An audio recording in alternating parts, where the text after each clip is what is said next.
guys, Asher coming at you today in Raid Shadow Legends. Welcome to the video, guys. Man, oh man, oh man, I know this one's going to be a long one. I don't know how long yet, because I'm just starting to record it, obviously. But the last time I did this, it was over 2 hours on the video, and I am a glutton for punishment. I'm doing it again, guys. I am going to grade every single champion on my account. This time, I really don't want the video to be like hours and hours long. This may require multiple sittings from you guys. And I heard that some people listen to this as kind of a podcast in the background as well, so I'll make sure that I'm naming these champions as I speak about them in today's video. Basically, I want to grade every champion that I've ever built, which is like 300, or every maxed, which is like 390 champions on the account right now. I've been playing this game for over 4 years. I have most of the champions. I haven't built most of the champions, obviously, but I have most of them. Yeah, so I'm going to give you my opinions, guys. I'll mention too, like, you know, if I regret the champion, if I use them a lot, I'll be sure to mention that as well. Keep in mind, because I have so many champions, there's going to be great champions that I have that I still give good grades to that I actually just don't use that much because, honestly, I have so many great champions that I just don't have that many great artifacts to put on all of them, and you will see that in the video as well. I'm going to show you how I have all these champions geared out as well, but don't look at this as like a full champion guide because, well, that's what I'm trying to do on my second YouTube channel. It's Raid Shadow Legends Champion Guides, and my goal is to do a guide on every champion that I've ever maxed, and then we'll start maxing other champions along the way as well to spice things up with some new champions. So yeah, there's a lot to get to, guys. So let's just go ahead and jump into it. I guess real quick before we jump into all the champs, I will just tell you my main focus in the game right now. So I've been grinding right now. If you're watching in the future, Live Arena is still in beta. I think this is the last day of beta, and it's going to go live next week. So probably by the time you're watching this, it's live. But either way, I've been grinding the heck out of Live Arena. I have 205 battles fought, and I am 22nd in the world right now. So really doing well in the arena, and I've learned a lot even in these 205 battles. So I'm focused on kind of min-maxing about 10 or so champions in my arena rotation. So because of that, a lot of my better artifacts are kind of concentrated densely on, you know, those 10, 15 champions plus my main Hydra team. If you want to see any live arena content, guys, I would love to hear from you. I don't think it's that interesting, honestly. You know, I enjoy live arena so far. Something I don't like about it, some things I do, right? I have a lot of complaints about the system being tied to the, you know, the new Great Hall and stuff, but that's another video for another day. Maybe tomorrow I'll drop that video. Yeah, anyway, I digress about Live Arena for now. I'm also focused on Hydra. So, as I was saying, that's what I was saying. If you guys want to see any content for Live Arena, top like 25 or whatever, top 20 soon, hopefully, or Hydra, I have like, it's all super end game, and I always want my content to pertain to everybody who plays Raid. So that's why I'm reluctant or hesitant to just put out me using a +4 Siphi and Rhodos. You know, it's just like, okay, cool, man. Congratulations, you know? But this team, I do kind of want to spotlight this team, but it's the same thing, right? Is like, okay, 242 million is my personal record on Nightmare Hydra Clan Boss. But anyway, those are the two areas I'm focused most on the game right now. It's Hydra Clan Boss and Live Arena. So that will just kind of inform the type of what champions that I'm focusing on, as you guys will see as we go through the builds. All right, so starting with Foley, and again, I'm not going to go over all of their kits because we would be here until next month if I did. So Foley has, I'm just going to talk about like what they're known for and then kind of move on. So Foley is known for having a quadruple hitters on his A1 and his A2 and Sealed Fate, which denies enemy revival on an AoE, decently hard hitting, and Living Armor, which kind of cleanses him along the way. I have him in a nuker build here with lethal gear.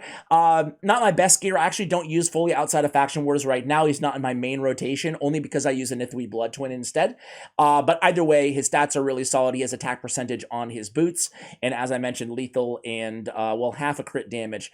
Should probably, if I was going to use him, I'd make it a lethal and crit damage there. But either way, I'll give Foley a B+.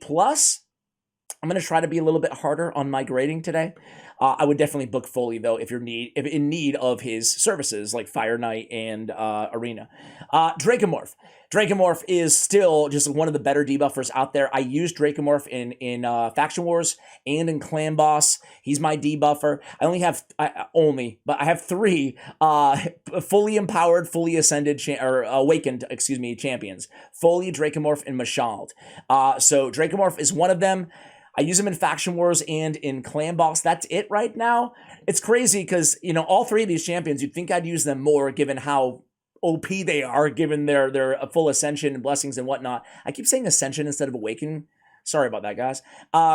But yeah, I don't know, man. I mean, he's a beast. He's a beast. Decreased defense and weaken, plus all the poisons, plus a lot of damage to begin with. Anyway, in Relentless Gear, with Brimstone on a 6-star.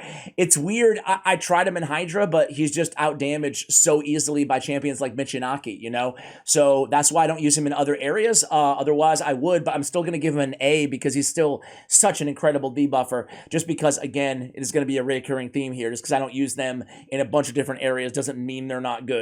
Mashald, again, I give him an A as well. Really like this champion. Tornado, increased speed, increased crit damage, True Fear, and Leech. Extra turn, come in, A1, AoE attack with all enemies under Leech. With Brimstone, again, I use Mashald on one of my Hydra Clan Boss teams and Faction Wars as well. I'll give him I'll try to click the masteries as I go through these champions. I'll give him an A, and would definitely book him. I mean, you can get lucky and get 1 book into Tornado, and you're going to be looking really, really good. All right, Molly Tankard, A+. Is that crazy? A+ on Molly Tankard. She's one of my favorite champions. I do not use her in Arena currently because Stone Skin, really, getting a 2-turn provoke when they're under Stone Skin isn't very guaranteed, but luckily, even though the meta right now is not conducive to her skill set in the arena, she's still a great arena champion, through arena farming and control on a speed team. But with that said, in Hydra Clan Boss, she's my favorite provoker in the game. And because of this passive, she's absolutely broken. You might have saw her on my #1 Hydra Clan Boss team. So I love her. Maybe I'm biased. Maybe I'll give her an A, but I just think she's a tremendous, tremendous champion. She's kind of in a hybrid Clan Boss build right now and an arena build.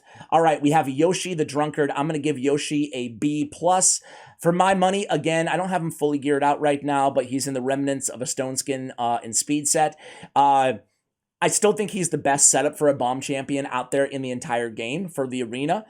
Increase attack and increase accuracy on the same ability at the same time, possibly placing True Fear on all enemies, right? And that's all you really need to know about this dude's kit. It's a really strong ability. I think he's an incredibly underrated champion, especially for the arena. His base speed, 103, isn't too bad, so you just want to make him super fast, make sure he doesn't get CC'd, and set the table for your bombers, right? So I like Yoshi. Again, I'll give him a B, B+. I would book him, but you can use him without booking him. Well, I don't know. Yeah, I would say so. I would say this is a champion that you can use to set up your bombers. If that's what you want to use this champion for, he doesn't really need to be booked, right? Because hopefully the idea is you come in with increased attack, increased accuracy. You don't even need to land True Fear. You just want to set up. It's nice if you can, but you still have a decent shot even without booking it up. And on a 3-turn cooldown or 5-turn cooldown, hopefully your bomber kills everybody anyway, right? So really cool champion. You can get by without booking him as well. Battle Khazar. So we have the BEK killer. I love Bad L, man. He's got the Brimstone. He's got the Malice. I use him on my Dragonheart 10 team. I use him in Faction Wars as well.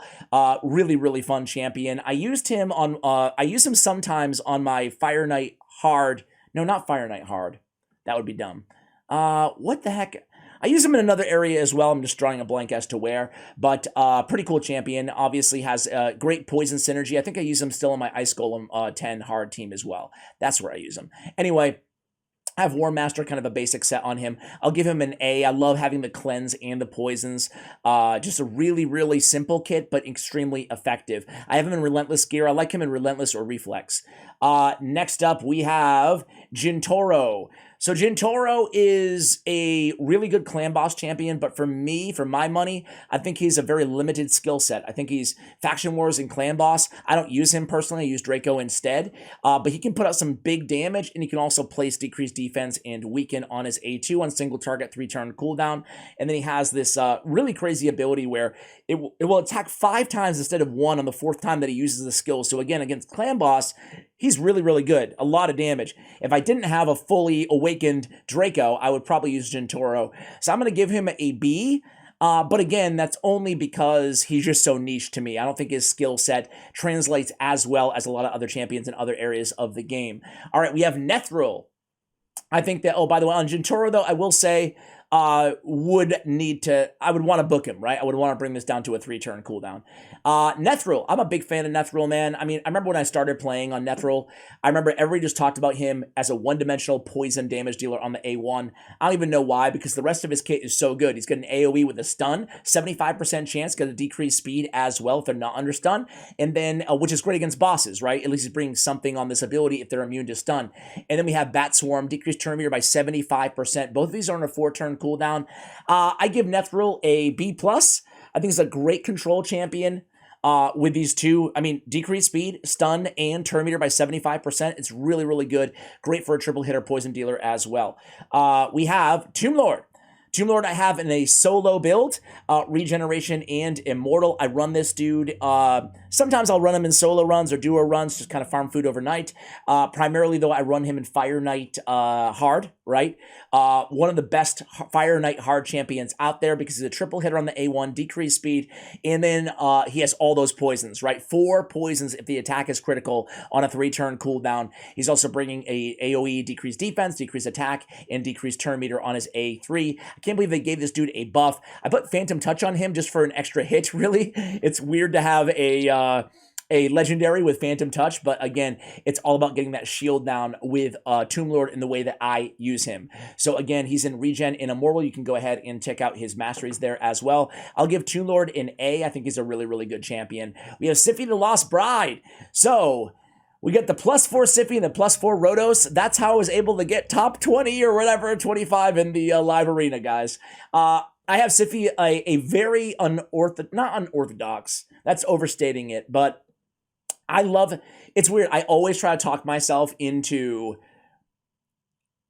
changing my Siphi strategy. Like, nah, dude, no one really builds Siphi quite like this. Maybe you should just go full, Stone Skin or Bolster or do a slow build and make her much more tanky. But I can't get away from it, man. I can't get away from it. Anyway, I have her fast with a lot of resistance. That's how I built my Siphi. And it works well for me. There's a lot of versatility in this build.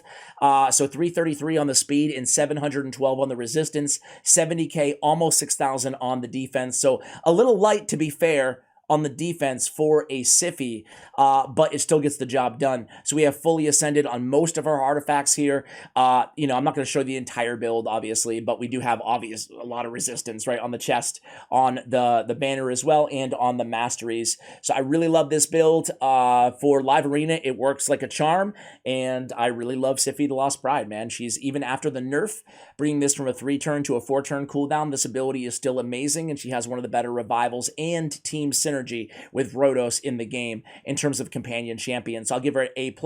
Lydia the Death Siren, I'll also give an A+. I think these are some of the better champions out there in the game. I have Lydia in kind of an experimental arena build right now. So I have her kind of middle of the line speed with a decent amount of defense, a decent amount of HP, and I didn't overstress the accuracy. Basically, this build is about adding bolster to my team, adding buffs to my team, right? And then taking advantage of her passive. So I probably should change the blessing if I want to go fully in this route, but I have to say, not a massive fan of this build. Not a massive fan. I always try to have maybe 3 champions ready to go in bolster gear for Live Arena in case they ban one. I try to include 2 depending on who they draft.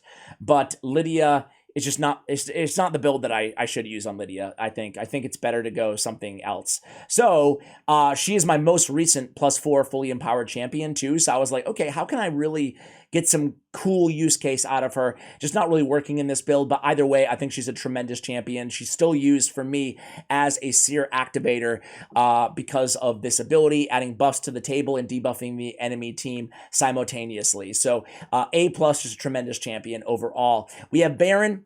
Baron is a champion that is fully empowered, but boy, oh boy, he's one of those guys that I just have better options, which is crazy to say because he's got 8,000 base attack, 100 in 305. He's a beast with Sky Pierce, so I need to start using him a bit more. Obviously, I'm using him for speed farming Doom Tower. I'm using him, I use him in quite a few different areas. I use him on ally attack teams against several bosses in Doom Tower as well. But really with Trample, that extra surplus damage, he can basically, he and Trunda, who's next up on the list, they can like duo most floors in Doom Tower. So it's really, really fun.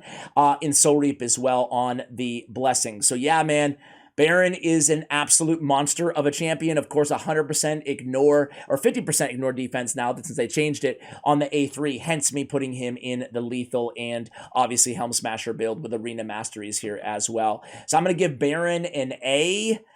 Just one of the better, maybe an A, just one of the better speed farmer damage dealers out there in the game and Arena Champions as well with Sky Piercer now the way it is, where it's not a secret skill. All right, we have Rotos, the Lost Groom. I'm going to give him an A+. Rotos truly is one of the best Arena Champions in the entire game for my money. I have him built with a lot of attack and a lot of HP, considering his base is only 12k, so almost 60k, 6,000. He's not the fastest, 164. He has 3k on the defense, 103.34 on the crit damage. This guy is a monster. As I said, I'm trying to min-max all of my most used champions, and Rotos certainly is that. I have HP on the accessories. I have defense on the, HP. I was looking at the Ascension. I'm like, why do I have defense? I have HP on the chest. I have attack percentage on the boots, and I have crit damage on the gauntlets there. So you guys can go ahead and take a look at his masteries as well. But I give him an A+. Again, I think that he is one of the top 3 or 4 arena nukers in the game. Mortu Macabre, I give Mortu a B+.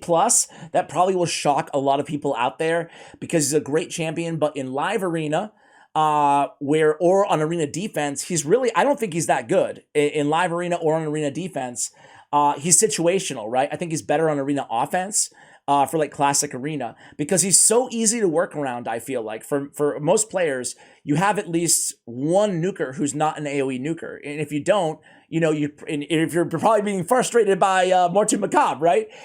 Because whenever I see a Mortu, I just don't run an AoE nuker. I run like a Rotos or, a Faceless. I don't run Faceless, but a Turvold, basically somebody who can avoid him. And if you can avoid him, then he's not really a threat because he can't trigger his peril if he's not attacked. So that being said, though, he does bring block buffs for Hydra, which is not too bad. It is on a 4-turn cooldown, though, and he is still deadly in the right scenario in the arena. So again, I give him a B+ personally. I'm sure a lot of you guys will disagree with that, but I have him in, as you can see, a 6-piece stone skin there. Okay, we have Trunda. I give Trunda an A. I think that, Trunda's amazing, right? She's one of my favorite nukers out there in the game. I have her built to be an absolute machine when it comes to nukage, obviously. I can't believe she has 22 or almost 23k base HP. That seems like just nuts that one of the best attack-based nukers in the game has that much HP as well as attack. So I have her in Savage, I have her in crit damage, and she has 2 incredibly strong AoEs. Ironically, I only use her right now in... I use her in tandem with Baron, as I said, to clear normal Doom Tower really nice and easy and quickly. I use her on an ally attack team, I think, on the Griffin. I use her in, obviously, Faction Wars, as I said. I don't use her in the arena currently because, again, just better options given the meta. I use Baron, for example, a lot more than I do Trunda right now in the arena, but she's still probably... You can make a case, especially in this build, probably my best go first nuker on my account. She's fast at 243, considering she has attack percentage on her boots, right? Attack percentage on her boots with a 243 speed is really hard to get. So getting 75 with 243 and those numbers. So she's my best go first nuker. I'm just not running a lot of go first teams right now. All right, next up is going to be... So A plus on Trunda would definitely book her. Morton Macabre does not need to be booked. Not need to be booked. You don't need a book on the passive, and there's nothing that can be done here with the peril. So, I mean, if you want to get this down to a 4-turn cooldown and kind of, again, min-max him a little bit for a little bit extra damage off his A1, A2, sure. But for me, I would save my legendary books if you're just using him in the arena. Krila Witch Arm. Once we get out of these +2s and +4s and stuff, we'll start moving a little bit faster here because we're already 20 minutes in and I'm like 10 champions in. Krila Witch Arm, guys. I need to pick out a blessing for Krila, but depends on where I want to be using her. She's one of my favorite ally attackers in the game. She's in Relentless set right now, so getting an extra turn, always super valuable when you have an ally attack on a 3-turn cooldown, which she brings to the table on the Blinding Glow ability. She also brings increased attack, increased crit rate to the table as well for 3 turns on a 4-turn cooldown. I think Krila is probably my favorite. It's hard to say favorite. I think Cardiel might take the cake for favorite ally attacker for PvE, but Krilla's up there. I would give Krila A- for a champion, which is a good score to be clear. All right, we have Yannica, dude. Yannica is a monster. I think that Yannica is the best attack-based nuker in the game for Spirit Affinity. So I'll give her an A-. Yeah, I would put, like, off the top of my head, I could be forgetting somebody, but I would put, like, Yannica, Cleotyrix, and Ragash, I guess, as the strongest. Obviously, Ragash is defense-based, but we'll get to him in a moment. Anyway, I give her like I said, I give her an A-. She can smack, man. She gets the extra turn as well, which is really good, especially in the arena. She has the chance of an AoE on the A1 if she's under a veil. I'm going to be real with you guys. You ever have the situation like I have where a champion wrecks the heck out of you? She wrecked me. Somebody wrecked me. Only one person has run Yannica against me in live arena in 205 battles. And whoever the heck did smoked me with Yannica. And I was like, damn. All right, I'll bump her up a grade in my head. Yeah, really, really cool nuker. I don't have her fully geared out right now. Same thing with Fushan. I'll give Fushan an A- too. He's a really cool nuker, not as strong as Yannica for the arena, but for PvE, he's super strong, and he brings a stun, so some control as well in his kit. He has a especially strong A1 ability, 25% chance of placing an extra hit as well. A 4-time hitter with decreased defense. I think A- is a pretty fair score. He does bring speed in all battles, maybe B+ on Fushan. He's an underrated nuker in this game.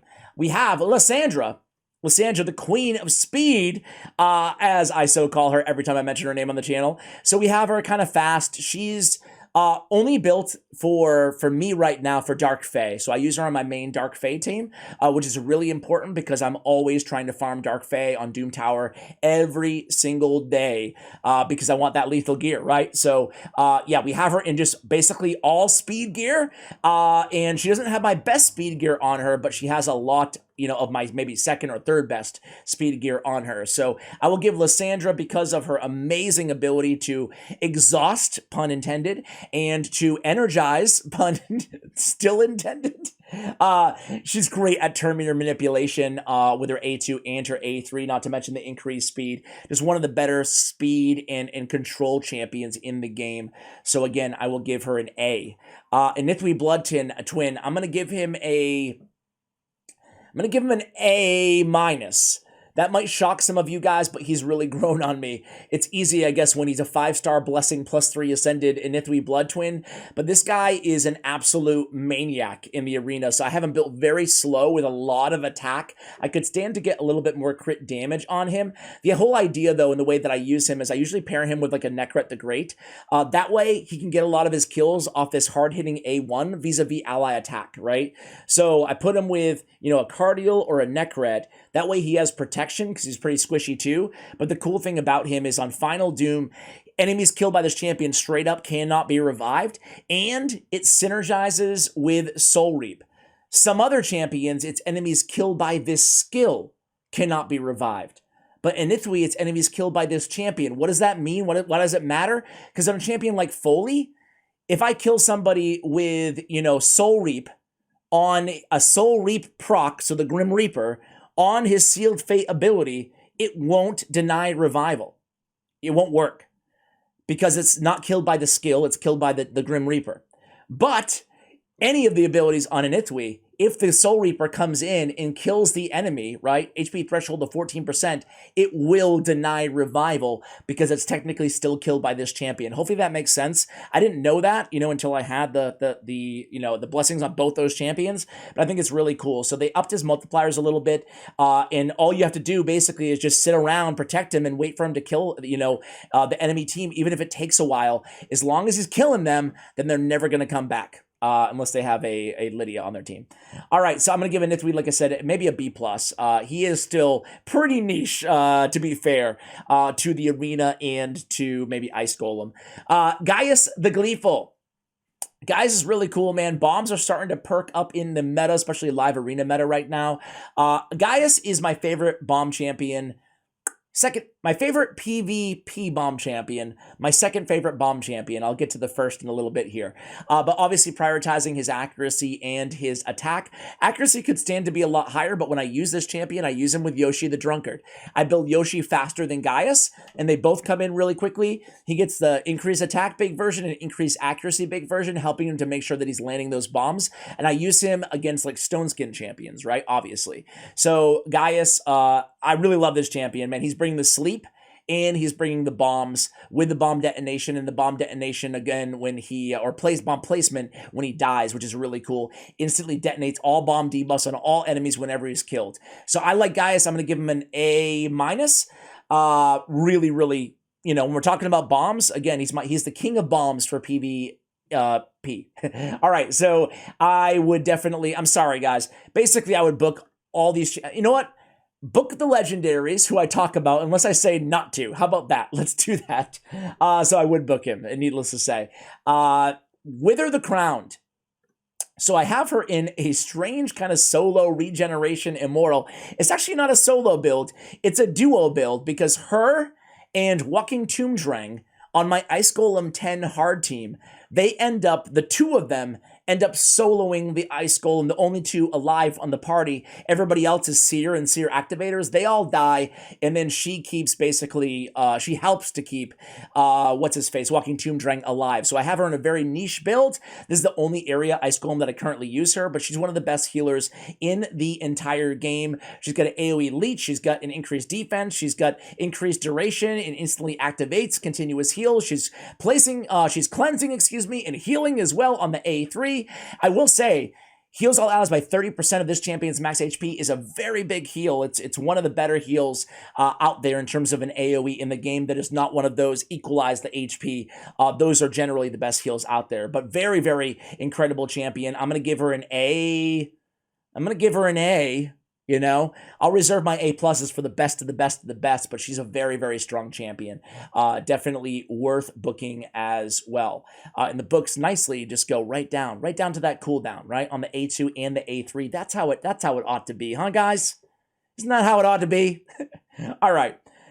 Forgive me, by the way, a little bit of a private moment here, 27 minutes in. I guess the haters already left. They're like, dude, this guy's just going to randomly talk for 2 hours to me?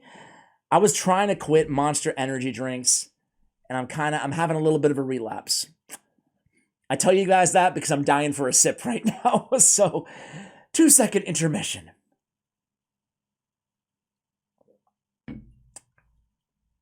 Helicath. I use Helicath in so many different areas, man. Clan Boss. I use Helicath in Iron Twins.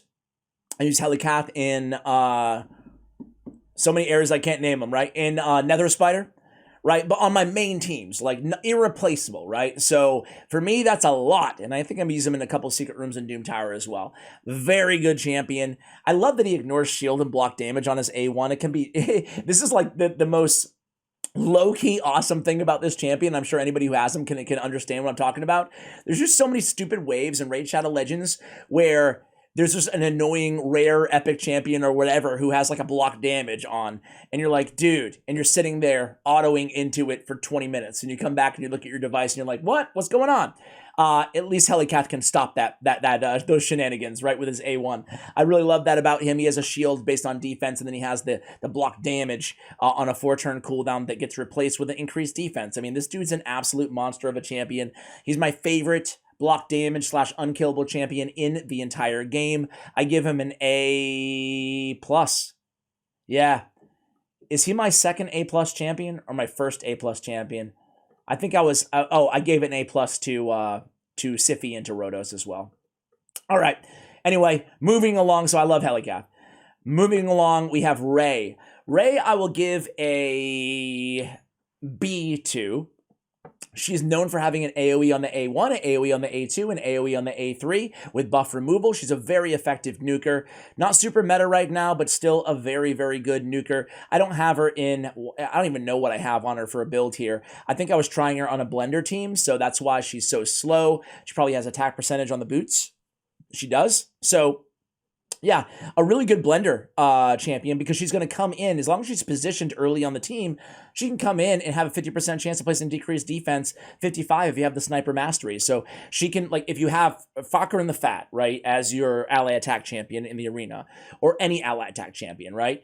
And then you have, like, say, a Skull Crown, a Senesha, and a Ray. If you have Ray in the second position, right, or whatever, you know, position before the other blender champions, she's going to come in and debuff before the other ones attack, and that can be the difference, obviously, from success to failure on a blender team.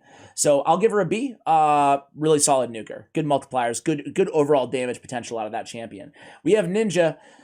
Poor Ninja dude here, half naked over here. I actually use Ninja right now, so I don't know why he's naked, but I will go ahead and just throw some random artifacts on him. I use him right now as a pretty one-dimensional champion. It's really sad because I think Ninja is an A+ champion. He is the boss killer in Raid Shadow Legends, and he's so dang good at it.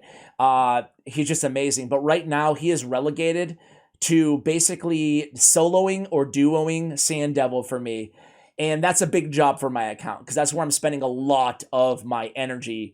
If you had to look at where I'm spending my energy right now in the game, it would be a lot of Sand Devil. I didn't even realize I had his crit rate that low. I wouldn't have put crit damage there, but he is in regen and immoral, which again is a very unorthodox ninja build. I'm really not maximizing his damage, but again, Hailburn is going to get the job done. I also use him in Dark Fae as well. He leads off with the AoE freeze against the mirror images of me, and then you know, he slays with Hailburn just like he does against any boss for the most part. So I absolutely love Ninja. A+ probably on Ninja. He is the boss killer of Raid Shadow Legends, and he is quintessential for my speed farming on oils. Okay, we have Drexstar Blood Twin. I keep forgetting to show masteries on these champions. I apologize, guys. You guys can see what I went with there. Drexstar Blood Twin. I would say I don't use Drexstar right now, as you can see. Once upon a time, I had him in Regen and Immortal to kind of like solo Doom Tower bosses. He's a champion that everybody can eventually get their hands on. You can get him vis-a-vis the Bazaar if you have the tenacity to play Tag Team Arena, right? But really cool champion, though. He has good multipliers, one of the best out there, actually, for defense-based champions. Not the best, but he's, I think, want to say top 5. He's like around 4 or 5-ish, I would say, after like Solus and Staltis and maybe a couple others. So anyway, Burning Lash is AoE provoke, but really it's this passive, right, where he puts the HP burn on the attacker whenever he's hit. Again, it enables him to solo a bunch of content. He brings heals on his A1 as well. I just don't need him right now, but that's not to say he's not a good champion. I will give him a B+. Arbiter. I don't use Arbiter right now. Isn't that crazy? Speed just isn't super meta, and I've already maxed my Great Hall. So if I didn't max my Great Hall, I would run Arbiter still. I'd run Arbiter, Madame Ceres, and Kymar together with Trunda probably as a nuker, and that would be my team. Double chance at removing Stone Skin and Madame Ceres and Kymar and Arbiter to kind of set the table. But right now I put most of my best speed gear on Yameko so I can have her nice and fast for live arena. But Arbiter is an A, in my opinion. She's still the best speed or lead, at least in my opinion, for the arena for a Go First team. She's also helpful in other areas of the game. I actually use her in Spider 10 on my main team as well, but she's just not built right now. I need to put artifacts back on her. I actually took those off earlier today for live arena. Prince Kymar, A+. Yeah, I think Prince Kymar is definitely an A+. We have triple perception here. We have a pretty fast Kymar at 312 speed, 629, so a lot of accuracy and a lot of speed to get in there and hopefully have a chance at removing Stone Skin and CCing the enemy team in the same ability. We also have Seal of Magic. He is my Seer, you know, reset champion for Doom Tower speed farming as well. Just such a unique and incredible champion out there in the game. I think he's just you can make a case he's the most versatile maybe champion in the game, right? Because he plays such a pivotal role in arena go first teams, in just so many different arena teams in general, in so many reset teams, whether you're resetting like a poison combust team or you're resetting a seer activation team. Kymar's your man, dude. He's such a really, really, really incredible champion. The longer I play, the more valuable I feel like Kymar gets. I remember pulling Kymar 4 years ago, and I'm not going to say the YouTuber's name, but I remember messaging one of the first other content creators I met, and I was like, should I max this guy? And the YouTuber was like, nah, he's not that good. And I was like, oh, bummer. So I just sat on him for the first 6 months I played the game. And then now he's like one of my most used champions. And I'm sure I've done that plenty of times too with champions, just been like, nah, they're not that good. And then later on, I'm playing them all the time. So Kymar A+, Blood Gorge is a really cool champion. He has the one of each target skills on cooldown on the A3. Some champions, maybe like a Valkyrie or a Battle Khazar, they only have one skill anyway, So it's actually a pretty cool ability, but he's known for Decapitate, which will ignore 100% defense and block revive. I'll give him a B. Not as hard hitting as some other champions out there in the game, but can definitely do some serious damage with Decapitate. We have Duchess A+. She has damage mitigation. She has one of the best revivals in the game. AoE 4-turn cooldown, 70% HP, veiled continuous heals on everybody. Sign me up. She got block debuff. She got increased attack. One of the best go second increase attack options out there because she's going to protect your nukers with the Veil. Going to protect them with Ethereal Ways. I have Polymorph obviously on her. On all my go second champions, I pretty much use Polymorph right now for the arena meta. And you guys can see the masteries as I have her built right now in 6-piece stone skin. I'm not happy with this build, guys. I want to be real with you.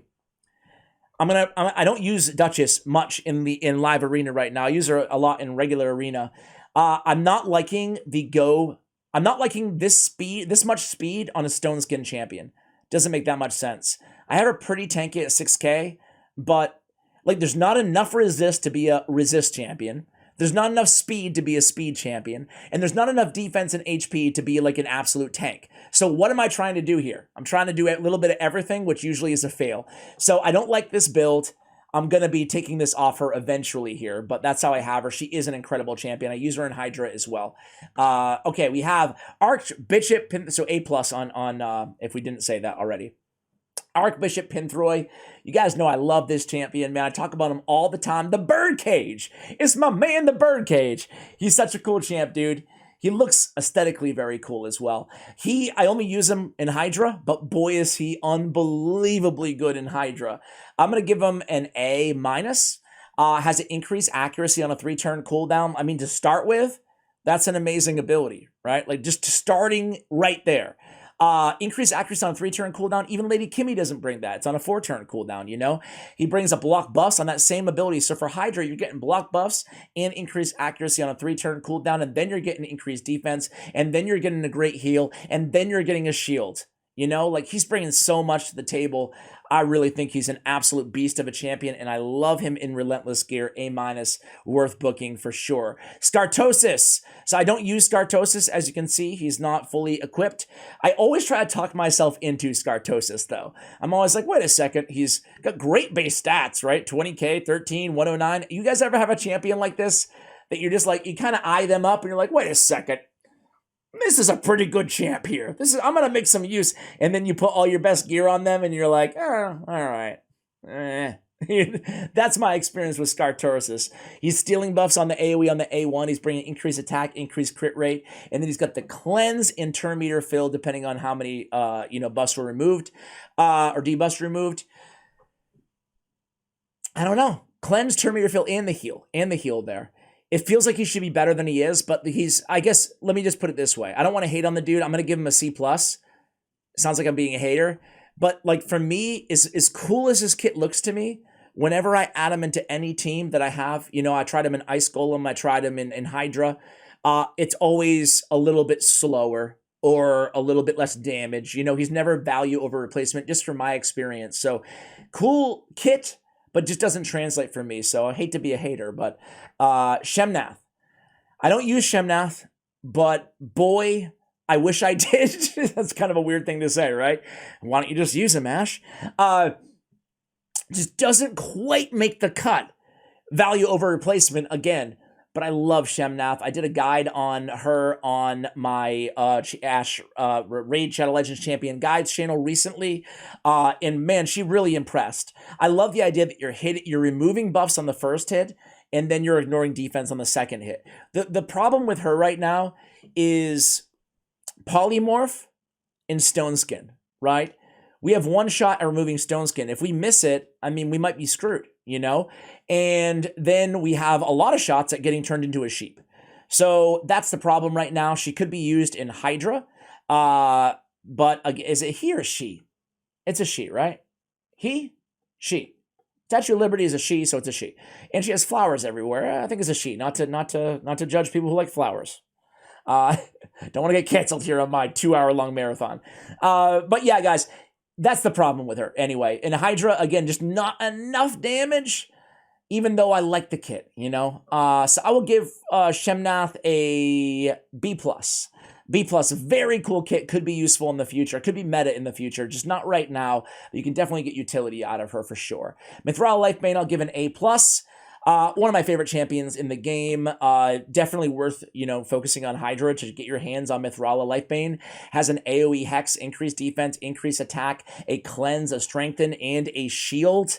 I mean, bringing increased defense and a strengthen and a cleanse and increased attack and a hex and all the resistance known to man because it's the same as her accuracy. I mean, she's a very special champion. I didn't even mention the petrification on the passive, right?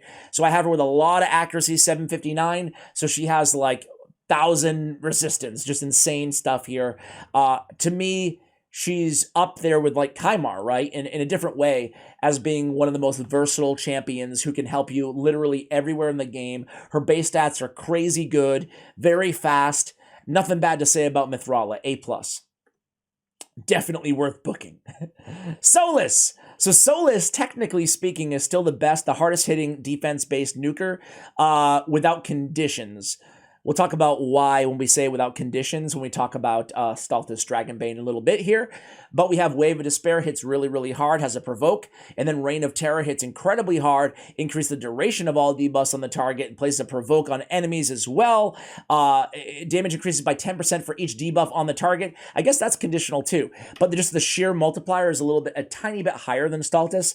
But either way, I'm going to stop comparing the best of the best here. Solis is still an incredible nuker, and it's good to have a nuker, even in PvE, that it's easy to keep alive, being a defense-based champion. They bumped up his defense quite a bit about a year or two ago.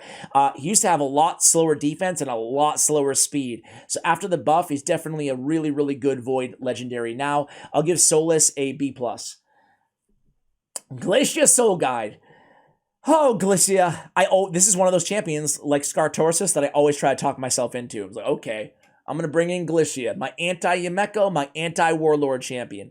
In Live Arena, it doesn't really matter that much because she's always banned if they use Warlord, so it could be like kind of ban bait in a way. But I don't know. I mean, not a trashy champion. Let me just be real with you guys. A ton of defense, 1509. Anything over 1,500 is like god tier base defense in this game, and it's noteworthy. So she's an arena champion. She's meant to be an arena champion. She brings a weaken in stealing a buff from enemies under freeze. She brings the block debuffs on a 4-turn cooldown with the freeze, 80% chance of placing it on enemy. And then Timeless is what she's really known for. This champion's skills cannot be put on cooldown. Whenever an enemy tries to put either this champion or an ally skills on cooldown, plays a freeze on that enemy. Also has a 50% chance to deny the cooldown increase effects. Freeze debuff cannot be blocked or resisted. So very good for on offense, on Classic Arena, very good for an anti-Torment or Torment. What? I think freeze, I think Torment, man. Very good for anti-Warlord or Yumeko or like a Basher team, right? So I'm going to give her a B-. Little too niche, but not a bad champion. I mean, even bringing the block debuffs with a freeze. If it was a 3-turn cooldown, she'd be broken. 4-turn, okay. Just not quite enough outside of that passive to make her like meta, in my opinion. But a good sub, and she looks really freaking cool.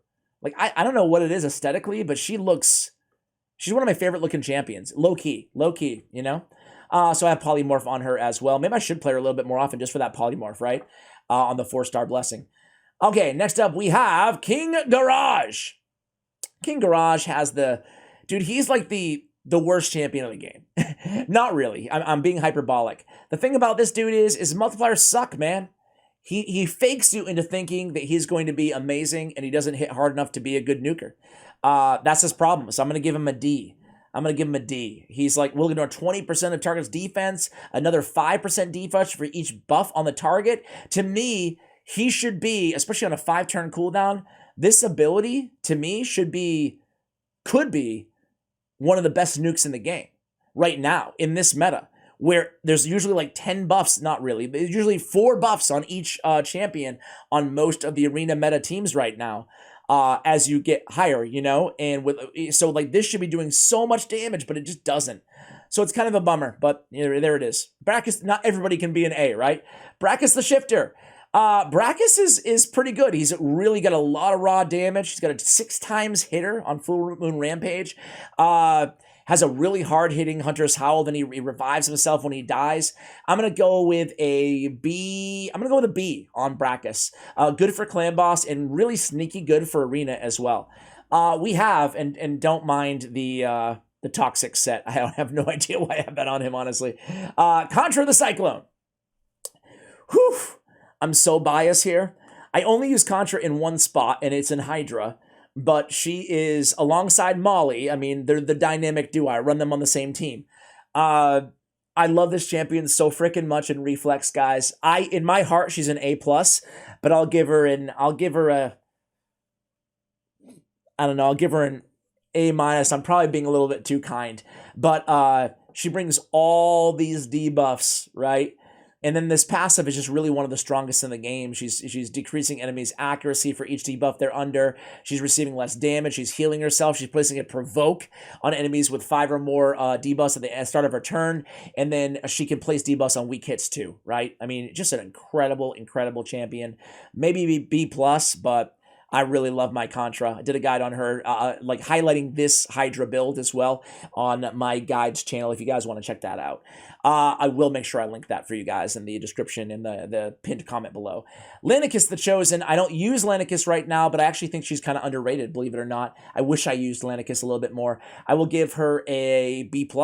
She has increased crit rate, increased attack, and the chance of an extra turn, which can screw up speed runs with her, like for Hydra or for regular Clan Boss. So just be cognizant of that. You might have to shut off that A3 ability.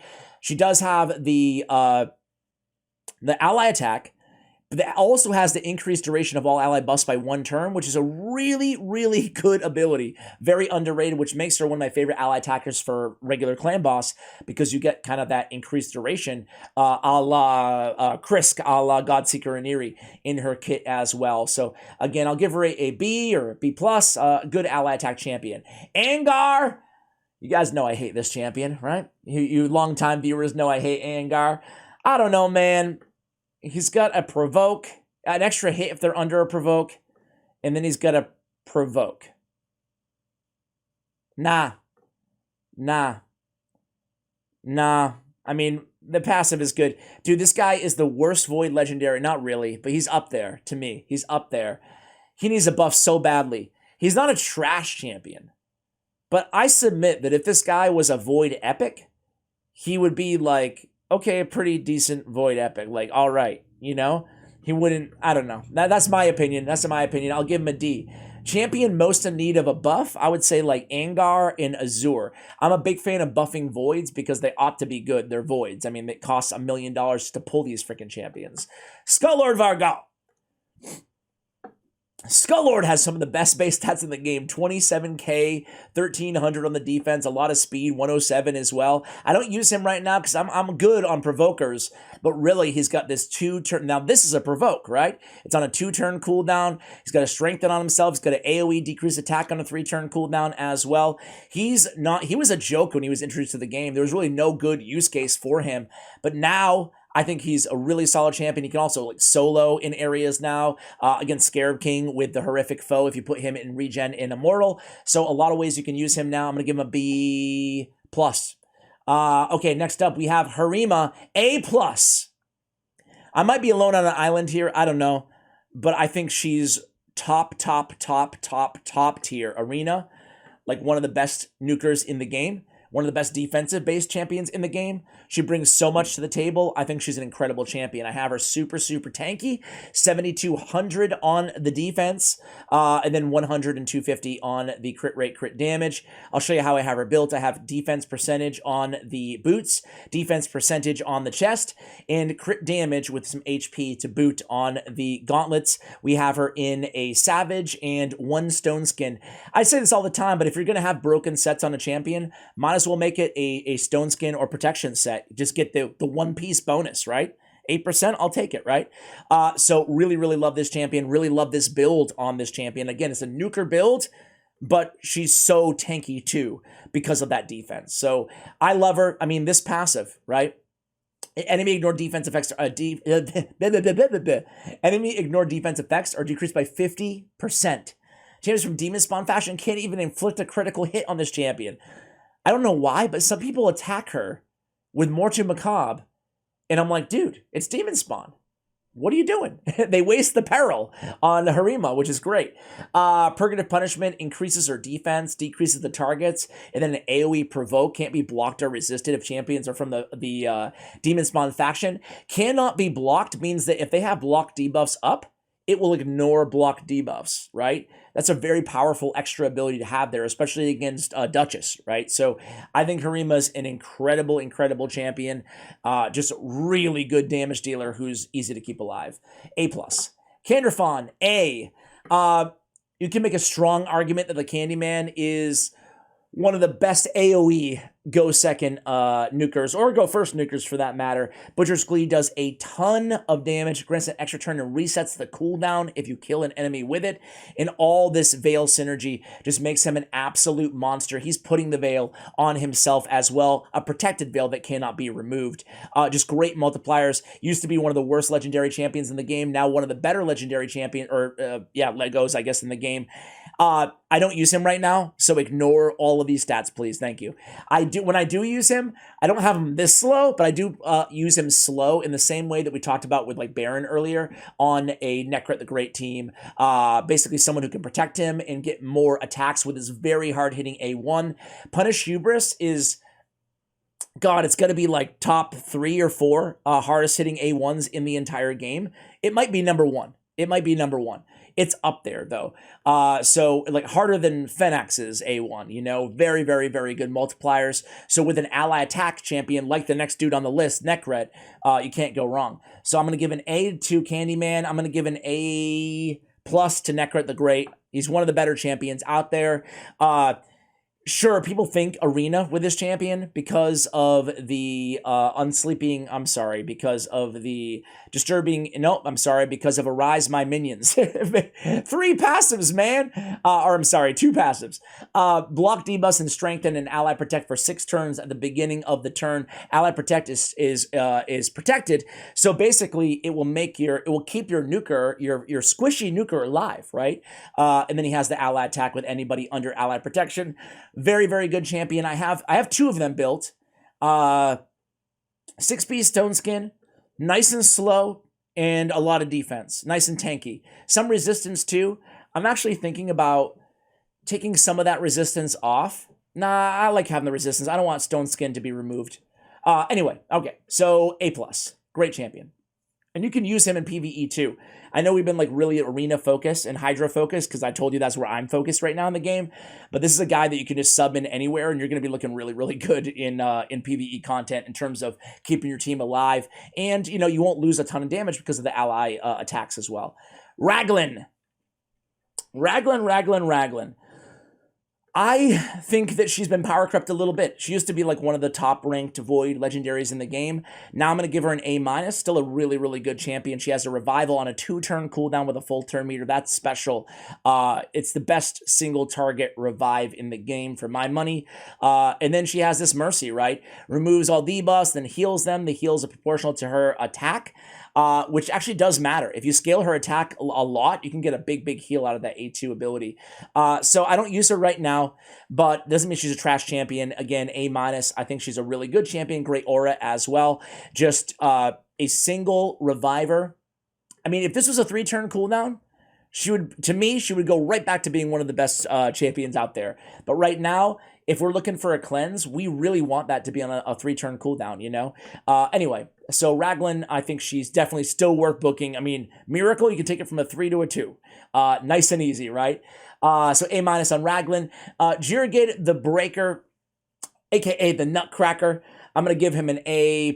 I mean, he is probably one of the most used in special arena nukers in the game because he can ignore strength and stone skin, unkillable, block damage, increased defense, ally protected shield.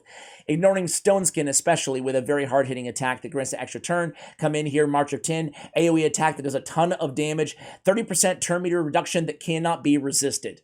And then, of course, the infamous Crack Any Shell, 50% chance for this champion to ignore 50% of the target's defense from each hit placed by this champion's skills. That is incredible stuff here. Guys, let me take a quick water break. Be right back. All right, guys, we are back. Welcome back. You hanging in there? I'm hanging in there.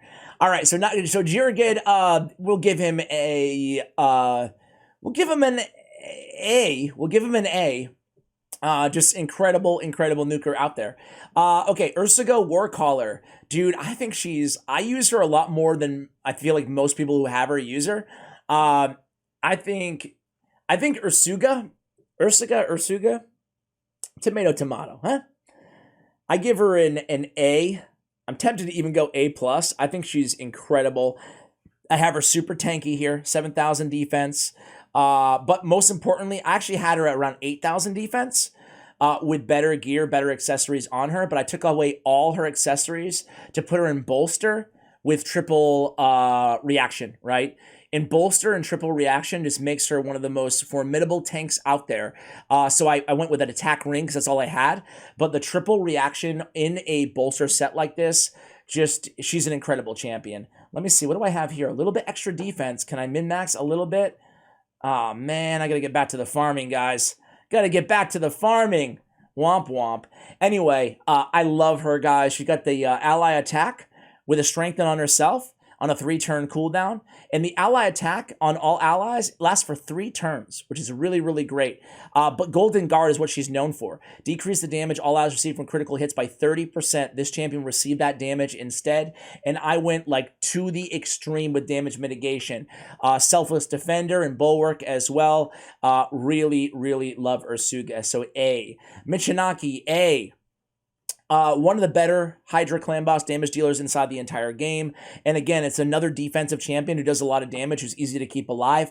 He's a great nuker. You can build him with a lot of damage because, again, he's based on defense. So these champions that they're releasing in the last year or so that do damage based on defense but bring a lot extra. I'm thinking of like Ragash. I'm thinking of Michinaki. Champions like this, they're really special and they're incredibly valuable. So decreased defense with the Hex, removing buffs. I mean, he is an insanely good Hydra clan boss champion. He deals so much damage. He's my second best Hydra damage dealer in my entire account next to Acresia. So that's saying a lot about this champion. I really, really like him. I'll give him an A. So a defensive-based debuffer as well. Bivalt of the Thorn. This guy's great. He's got a 2-time hitter with Provoke and Leech, and he's got an AoE with extra damage for HD buff on the enemy, and then a heal and then a shield as well. Cool thing is this guy can land. He can land even if they're weak hits on his, kind of like Contra of the Cyclone, right? So for Hydra, this guy's great. And really, there's some like niche secret rooms in Doom Tower as well that you can get so much out of this dude. Both damage, sneaky damage dealer for an HP-based champion, and a lot that he's just bringing to the table. Provokes, control, heals, shields, you name it. I'll give him an A-. I think he's really that good. We have Cupidus. I'll give Cupidus an A- too. Great nuker, man. One of the better Hydra nukers out there in AoE with extra damage if they have any debuffs on the A1. Another strong, hard-hitting AoE with 100% HP burn, and then a very hard-hitting A3 as well. A great nuker, especially when paired with Venus. I have Brimstone on him, as you guys can see, in Relentless gear. Just as a side note, Cupidus, and pretty much any nuker, pretty much in my experience, any single nuker in the game for Hydra, I put them in Relentless. Pretty much any damage dealer, I put them in Relentless, and they're going to do way more damage than any other artifact set that I've tested, you know? I'm not sure if that's a hard and fast rule for every champion in the game, but in my experience, that's kind of the way to go. All right, next up we have, so Cupis, I give it A-. We have Martyr, I give an A- as well. One of the 3 champions in the game to bring counterattack. She's also bringing increased defense. She's also bringing decreased attack. She's also placing a provoke, granted on a 4-turn cooldown. This is why I give her the minus instead of an A, right? I'm being nitpicky here, but it's a 4-turn cooldown, not a 3-turn cooldown. And she's slow, right? 93 base speed. Ouch. Ouch. That being said, she's still an amazing champion overall. Okay, we have Warlord. Since we're about an hour in almost to the video, I'm going to try to pick up the pace a little bit here because we're still at the Empowered Champions, man. I said I was going to move fast. I could make this like a part 1 and a part 2, but I kind of like the idea of every like 3 months just taking a whole Sunday night and just chilling with you guys and talking some champions for hours on end. I don't know. Maybe some of you guys like it. Maybe some of you guys don't. So here we go. I have a Sunday without my son. And normally we would probably be, as you guys probably are sick of hearing about right now, at least lately, we'd probably be playing some Castlevania right now. We're at Castlevania 6 or 5. I kind of lose count, but we did Castlevania 1, 2, and 3. We did the original, Simon's Quest, Dracula's Curse for the Nintendo 8-bit. And then we did Super Castlevania for Super Nintendo, and then we did Castlevania Dracula X for Super Nintendo, and then we did Castlevania Bloodlines is what we're on right now, and there's a lot of bosses for Sega Genesis. And then I think we're going to move on to, I don't know what would come next. I think something on PlayStation. So like, is it like Rondo or, I don't know. We'll see. Anyway, here we go, guys. Warlord. I would say A+ on Warlord. I have Warlord in a 1-turn Stone Skin just to make sure he doesn't get CC'd. I have him pretty fast, but there's a problem here on this build, guys. The accuracy is fine, you know, for where I'm using him and stuff, but the speed needs to be actually a lot higher for Live Arena because you're able to plan around him, you know? So the best route I have is to get in there first with Orcish Ritual, so he needs to be super fast. So I'm using Yumeko instead of him right now. We'll get to her build in a little bit. But anyway, Orcish Rituals, an AoE attack, we get a 100% chance to put each target skills on cooldown and then to fully deplete their turn meter. I mean, 60% chance. That's really strong and a really good A2 with a shield and block debuff and a heal as well. It's a really, really good champion. Ultimate Death Knight. God, I'm tempted to go A+ on Ultimate Death Knight. I know that's crazy, but he's got to be the most popular champion in the game, and it's not just because he's free. I mean, everybody in Endgame Arena, Platinum Arena, Live Arena everybody in Live Arena has him in their rotation, you know, as an anti-Rotus and anti-Turvold and anti, you know, single target damage dealers. And he's just so versatile. Like, forget just Arena. He can solo so much content. He's made such a massive difference on my free-to-play account. He's got good support. He can solo in a Toxic set, man. I mean, like, he's a really cool champion because of this Get Comfy. I'm sorry, because of this Didn't Need Him passive, too. You can get a massive spike on his stats here. I just think he's a really special champion. Probably one of the coolest things that they've ever done to the game in terms of giving everybody him for free. So, I don't know. Live Arena is now open. Oh, man, I'm going to miss this whole session. No! All right. I'm tempted to take an intermission and go Live Arena, but I feel like most people would be like, no, Ash, please don't make this video any longer than it needs to be. Grubtug Mossbeard. So I'm going to go A+ on UDK. Grubtug Mossbeard. I'll go with a B-. He's got the cleanse. He's got more damage on his A3. He's got block buffs. So good for Hydra. You know, getting more damage out of your nukers is always a good thing. I don't hate the champion, obviously. A B- is still a good score, but I feel like there's better block buffs champions out there. And, you know, while good, it's not a ton of damage, but bringing those extra poisons, like, you're going to be always taking damage too, which is, you know, it's a gift and a curse, right? So you got to make sure you prepare and build a good team around him. So B-. Rosin Scarhide will go with a B. I'm going to go with a B. He's so slow, man. I would just love to see them just bump his speed to like 98. To me, that would just make the world of difference on this champion. Other than that, he's great. Decreased defense and a weakened triple hitter. Great Giant Slayer candidate on the A1. And then 100% turn meter reduction on a 6-turn cooldown. Another way to buff him would be to make this a 4-turn cooldown, you know?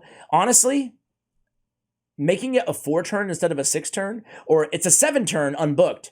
So making it a 5-turn or book down to 4 would not break this champion. I mean, there's so many 3-turn stun champions out there and stuff like that. I think that would be a good buff for him as well. So he's kept it a B right now. It is nice to have a defense-based champion who has that kind of versatility in their kit, but I would love to see him buffed a little bit, He's got a good foundation. Under Priest Brogni, we'll give him an A. I don't use Under Priest Brogni right now. It's not because he's bad. If I wanted to build the best Clan Boss team in the world, I could. But my Clan Boss team is already working fine. It already won Keys Ultra Nightmare. But if I wanted to build the Infinity Shield team, he would be the linchpin of that team. He's irreplaceable because he has the Grow Shield ability. He brings the shield to increase the value of shields. And then he has the Great Shield synergy on his passive as well. He's healing anybody attacked by shields. He's bringing increased attack. He's bringing a lot to the table. A very, very good champion. Block debuffs as well. Yeah, definitely one of the better fusions ever in the game, right? Next up, we have Norog. I like Norog. I'll give him a B-. He's a little one-dimensional, but I like the pig. There's two types of people out there in the world. People who like Norog the pig and people who don't like him. I like him. I like the damage mitigation. Thick skin. Immune to stun, sleep, and freeze. Decrease the damage taken by all allies who are under 1 or more buffs by 15%. If they're under no buffs, decrease the damage taken by 25%. It's a really, really good damage mitigator to have, especially when you put him on the same team as a Pythion or a Duchess. That really does add up. It can really make the difference in keeping your team alive. He also brings block buffs on a 3-turn cooldown for 2 turns. So not a bad champion. Defense in dungeons by 40% as well. All right, Lord Shazar. Lord Shazar is my second favorite bomb champion, maybe? He's got a self-buff with an extra turn, and then he can come in and put those bombs down. It's basically a 2-turn countdown, but decreases to 1 if the attack is critical. That can be very tough to evade. And then he's got the best speed aura in the game for Arena at 32. So I'm going to give him a B-. I feel like Gaius is still a little bit better, personally, but he's still a good champion, right? It's cool that he has a self-buff, because the increased attack that he's bringing is going to increase his bomb strength. His bombs do a lot of damage, very hard-hitting bombs. Septimus, maybe a B would be more fair on Lord Shazar. Septimus, I'll give him a... I don't use him, hence the, kind of the crappy stats.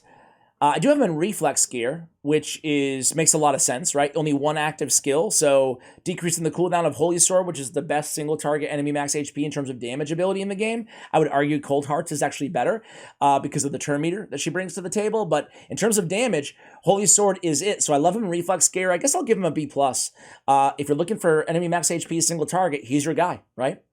All right, next up is going to be Saito. Man, there's 2 types of people in this world. People who like Saito, people who don't. I hate to say it. Don't hate me. I don't. I said it. I hate hating on any champion because beauty is in the eye of the beholder, man. I'm sure people get a lot of utility out of this champion. I just haven't been able to, So blame me. It's me, not you. It's me, not you. I don't know, man. I mean, he has self-buffs. He has this Vendetta passive where he's ignoring defense more over time, and then attacks 1 enemy, then attacks all enemies except the initial target if there are 3 or more enemies alive. I just wish it was a regular AoE attack that did a lot of damage. But instead it's like a conditional 4-turn AoE. I don't know. Am I missing something, guys? Am I missing something? You let me know. I don't even know why I have Crushing Rend on him, though. I mean, I know why, but I would probably... I don't know. Where are you using Saito? I'm going to give him a C. And I'm sorry, guys. Because I know I get a lot of requests to do guides on him. Everybody's like, Saito, show us Saito. He's amazing. He looks amazing, right? But to me, I just haven't been able to get a lot of value. What do people say in the reviews? They love him, man. People love this guy. I'm going to be honest with you guys, right? I'm not going to just say everybody's amazing. All right, Jingwan. Jingwan might be the worst Void legendary in the game. I'm going to give him an F. I'm going to give him an F, man. A Void legendary. He doesn't do anything. A single target, block active skills. I mean, if the target's under decreased accuracy or decreased crit damage, and then he has an AoE not a hard-hitting ability on a 4-turn cooldown where we're bringing those buffs, debuffs. That's it. I mean, it's just, this is awful. It's awful. He's immune to CCs, and at the end of each enemy turn or ally turn, removes all these debuffs from allies and plays a block debuff. It's a great passive, but it's on a 4-turn cooldown. Happens one time, then it's reset for 4 turns. It just, what are you doing with this champion, man? What are you doing with him? Even after the buff, his kit makes no sense right now. So yeah, I'll give him an F. I mean, this is really cool. Don't get me wrong, super powerful passive, but 4-turn cooldown. I don't know, man. I mean, I think that there's so many ways to buff this dude that it's just almost another conversation for another day, because he just needs a rework. He needs his whole kit to be reworked, in my opinion. Very bad champion. All right, next up, Constantine the Dayborn. I'll give Constantine a B. Great nuker. Enemies from the good multipliers, right? Very big multiplier on Quietude, right? Before attacking, steals all buffs from the target and transfers all debuffs from this champion to the target. Decreases the cooldown by 2 turns if you kill an enemy. I want to say this is like a 6.3 or something multiplier. It's really good. And then enemies killed by this champion cannot be revived when Vlad is on the same team too. Otherwise, enemies from Undead, Demon Spawn, Knights, Revenant killed cannot be revived. It's a really good kit. Really good deny revival on that passive too. Second to the Final Doom of an Ithwi Blood Twin, even with the conditionality in it. So really good nuker. I'll give him again a B+ or so. He's not the hardest hitter in the world, but he hits pretty dang hard, especially on this A2 ability for the AoE. We have Rio Bone Spear. We'll give Rio an A. She brings pressure points, so many debuffs on this one ability, and then an amazing ability here in Perfect Body. Truly one of the better abilities out there in the game. Arguably the best cleanse in the game. We get a remove all debuffs from all allies. We get block debuffs for 2 turns, and then we heal everybody by 35% of their max HP, a further 5% for each debuff removed from them. It's a very powerful cleanse. And then when receiving any debuff, instantly transfers them from this champion to the attacker. It's a great passive. It's on a 3-turn cooldown, but it's still a great passive. So that is Rio Bone Spear, a great champion. I need to pick up a blessing for her. Depends on where I want to be using her, though. Right now, I'm really not using Rio anywhere. But again, that's not a knock on her. I think she's definitely an A. Very well deserving of that A score. Nari the Lucky. Oh, Nari. I think I actually can pick the blessing on Nari right now. I think I want to go ahead and build him with Brimstone. I have a 5-star awakening on him, 60% chance of smite. This guy's kit looks so freaking cool. He's a defensive tank. He's got almost 1,500 base defense. I have him in a Relentless set here. He's got an AoE with decreased accuracy and decreased resistance, which is really nice. And then he has an AoE provoke counterattack on this champion, a chance at stealing random buffs. And then at the start of this champion's turn, transfers a random buff from an enemy to a random ally. Kind of a cool passive there. I'll give Nari the Lucky I'll give him a B. Not a ton of damage from this champion. Really unique kit, though, I would say. It's nice to have that decreased resistance, decreased accuracy on a 3-turn cooldown. I want to say, I could be wrong, but I want to say he's the only champion in the game with these 2 debuffs on a 3-turn cooldown. So pretty cool. Biggen, the first legendary I ever pulled on my account. I have a soft spot for him, an AoE potentially is critical on every single one of his moves. He's not super meta right now, but he's still a really cool champion. I'm holding on the blessing to see where I end up like actually using him more often. So I'm just going to hold on to it right now. But overall, man, not only is he bringing a lot of damage on every ability, but he has the stun chance over here. Then he has the turn meter by 25% and decreased speed on this Molten Slag, which is his hard-hitting ability here. So I'll give him a B. On Biggen right now. Maybe a little bit hard. He's just not super meta anywhere, but he can be a great champion for just clearing waves and stuff like that. Or just using him as kind of an early to mid-game arena nuker. Turvold, A+.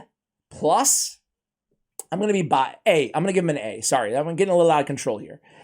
He is, I think it's Turvold and Rhodos are the champions that are the probably the nukers I see the most in endgame live arena. He just hits so freaking hard with Juggernaut. in the arena and in Clan Boss. One of the best raw damage dealers out there. Why in arena is everybody using him so suddenly? It's because he's bringing all these buffs, right? So you can build him with 70% crit rate. He's building, you can build him with a lot of attack, and he brings increased attack on himself. And then damage increases according to the number of buffs on this champion. If the target's killed, resets the cooldown of this skill. If you have him on a team with, like a go second team with a bunch of buffers, he just deals unbelievable damage. I need to rework my Turvold right now and start running him in the arena and add him into my rotation. So again, he's kind of niche, but very good. S tier in both those niche roles. Again, Clan Boss, Demon Lord, Clan Boss, and the Arena. Mother Cybele. I love Mother Cybele. I built her really, really fast. I like her in Hydra. She's really, really good. She has this AoE on the A1 with decreased speed. She's got a Revive on Death, increased defense, 3-turn cooldown. That she has the swap HP, and, well, you guys can read it. We're not going to get into it right now. So I'm going to give her a B+. Sneaky damage out of this champion too. If you can get Brimstone on her, even more damage, right? But even with just the AoEs on the A1, sometimes I just shut off the A3 against Hydra. Can be a really cool champion. Can also be an advantageous champion to use in Sand Devil, right? With a Revive on Death as well. So I like Mother Cybele, a really cool champion there. Hillier. Hillier's a funny one. Some of you guys love him. Some of you guys don't love him. I got to be real with you guys. I think he's a really cool champion. I think he's a good champion, so I'll give him like a B. But I was hoping for a lot more in terms of the multipliers, ergo more damage out of this A2, right? Because the shield is based on the damage inflicted, but the shield, it's no miscreated monster shield, you know? It's just not dealing it's not a big beefy shield, and it's not a ton of damage on Solar Blessing. So if I could buff him just with a little bit more multipliers there on the A2, I think it would be great. He does have a lot of defense, 1542, so a little bump in the multipliers would go a long way. Harsh Light is great with transferring debuffs as well. I'll give Hillier I already gave him a B, right? Okay. I stand by that. Brackus number 2, we already ranked him. Eryx. Oh, man. I just recorded a guide on Eryx. Went live yesterday on the channel, guys. She really impressed the hell out of me. I'm going to give her a B+. AoE chance at removing buffs. Another AoE with a stun on a 3-turn cooldown. Transfers a ram debuff from this champion to the target, so a cleanse built into the A2. And then an ally protect and a counterattack with more buff removal on the A1. Very, very fun champion. She deals a lot of damage, too, for an HP-based champion. I was shocked at the damage, and I built her in a Provoke set. If you missed that video, I did it yesterday. Check it out. Or the day previous to this video. All right. So B+ on Eryx. B+ on Astralon. This guy smacks, man. He's a great nuker. He's a great nuker. He's not S-tier nuker, but he's one step below from me, guys. He's got a really, really good strong AoE on the A2, and then has 100% stun on this ability, right? So that should be illegal, man. Should be illegal to have 100% stun on this big of a nuke, you know? But yeah, B+, really good champion. A+ on Marichka the Unbreakable. What can I say? She's one of the best champions in the entire game. An ally will always join on her A1, which is incredible. Fully restores decreased max HP, which is great going against like Rotos in the arena, or anything else that's depleting your max HP anywhere. We also have a shield and a strengthen. The strengthen is protected. The shield is 20% of this champion's max HP, so you can scale it like her HP really, really high. You can see that I built her with, I'm not sure how I feel about this build. I guess I kind of like it. But again, this resist is just not high enough to resist, you know, the Warlords and Yumekos. I don't know. What do you guys think about? Maybe I could just go even more HP or some more defense. I don't know, more speed. I'm not super happy with it, but she's still one of my most used champions. She also has the cleanse here on the A3 with turn meter fill. So really, really just busted champion because of her passive. Revives all dead allies, 50% HP, 75% turn meter whenever this champion is killed. And then when places a block damage on everybody, when any ally receives a bomb, poison, or HP burn. So if you're going against like a Kymar, if you're going against any bomb champion, if you're going against a Mithrala with poisons on the A1, it's just so annoying to go against Marichka because she's just constantly throwing up the block damage on everybody. All it takes is one of your allies to get a poison and everybody gets block damage. It's busted, man. Very good champion. So we have A+ on Marichka. Vizix. I'm gonna give Vizix an A-. minus. She's a really good champion. She's defense based. She got a lot of defense, 1476. She's a really beast mode support champion. I have her in Bloodthirst. Heals by 30% of the damage dealt. You need to keep this champion alive, man. You need to build her super tanky. I think people make a mistake oftentimes. I don't use her right now, so ignore my build.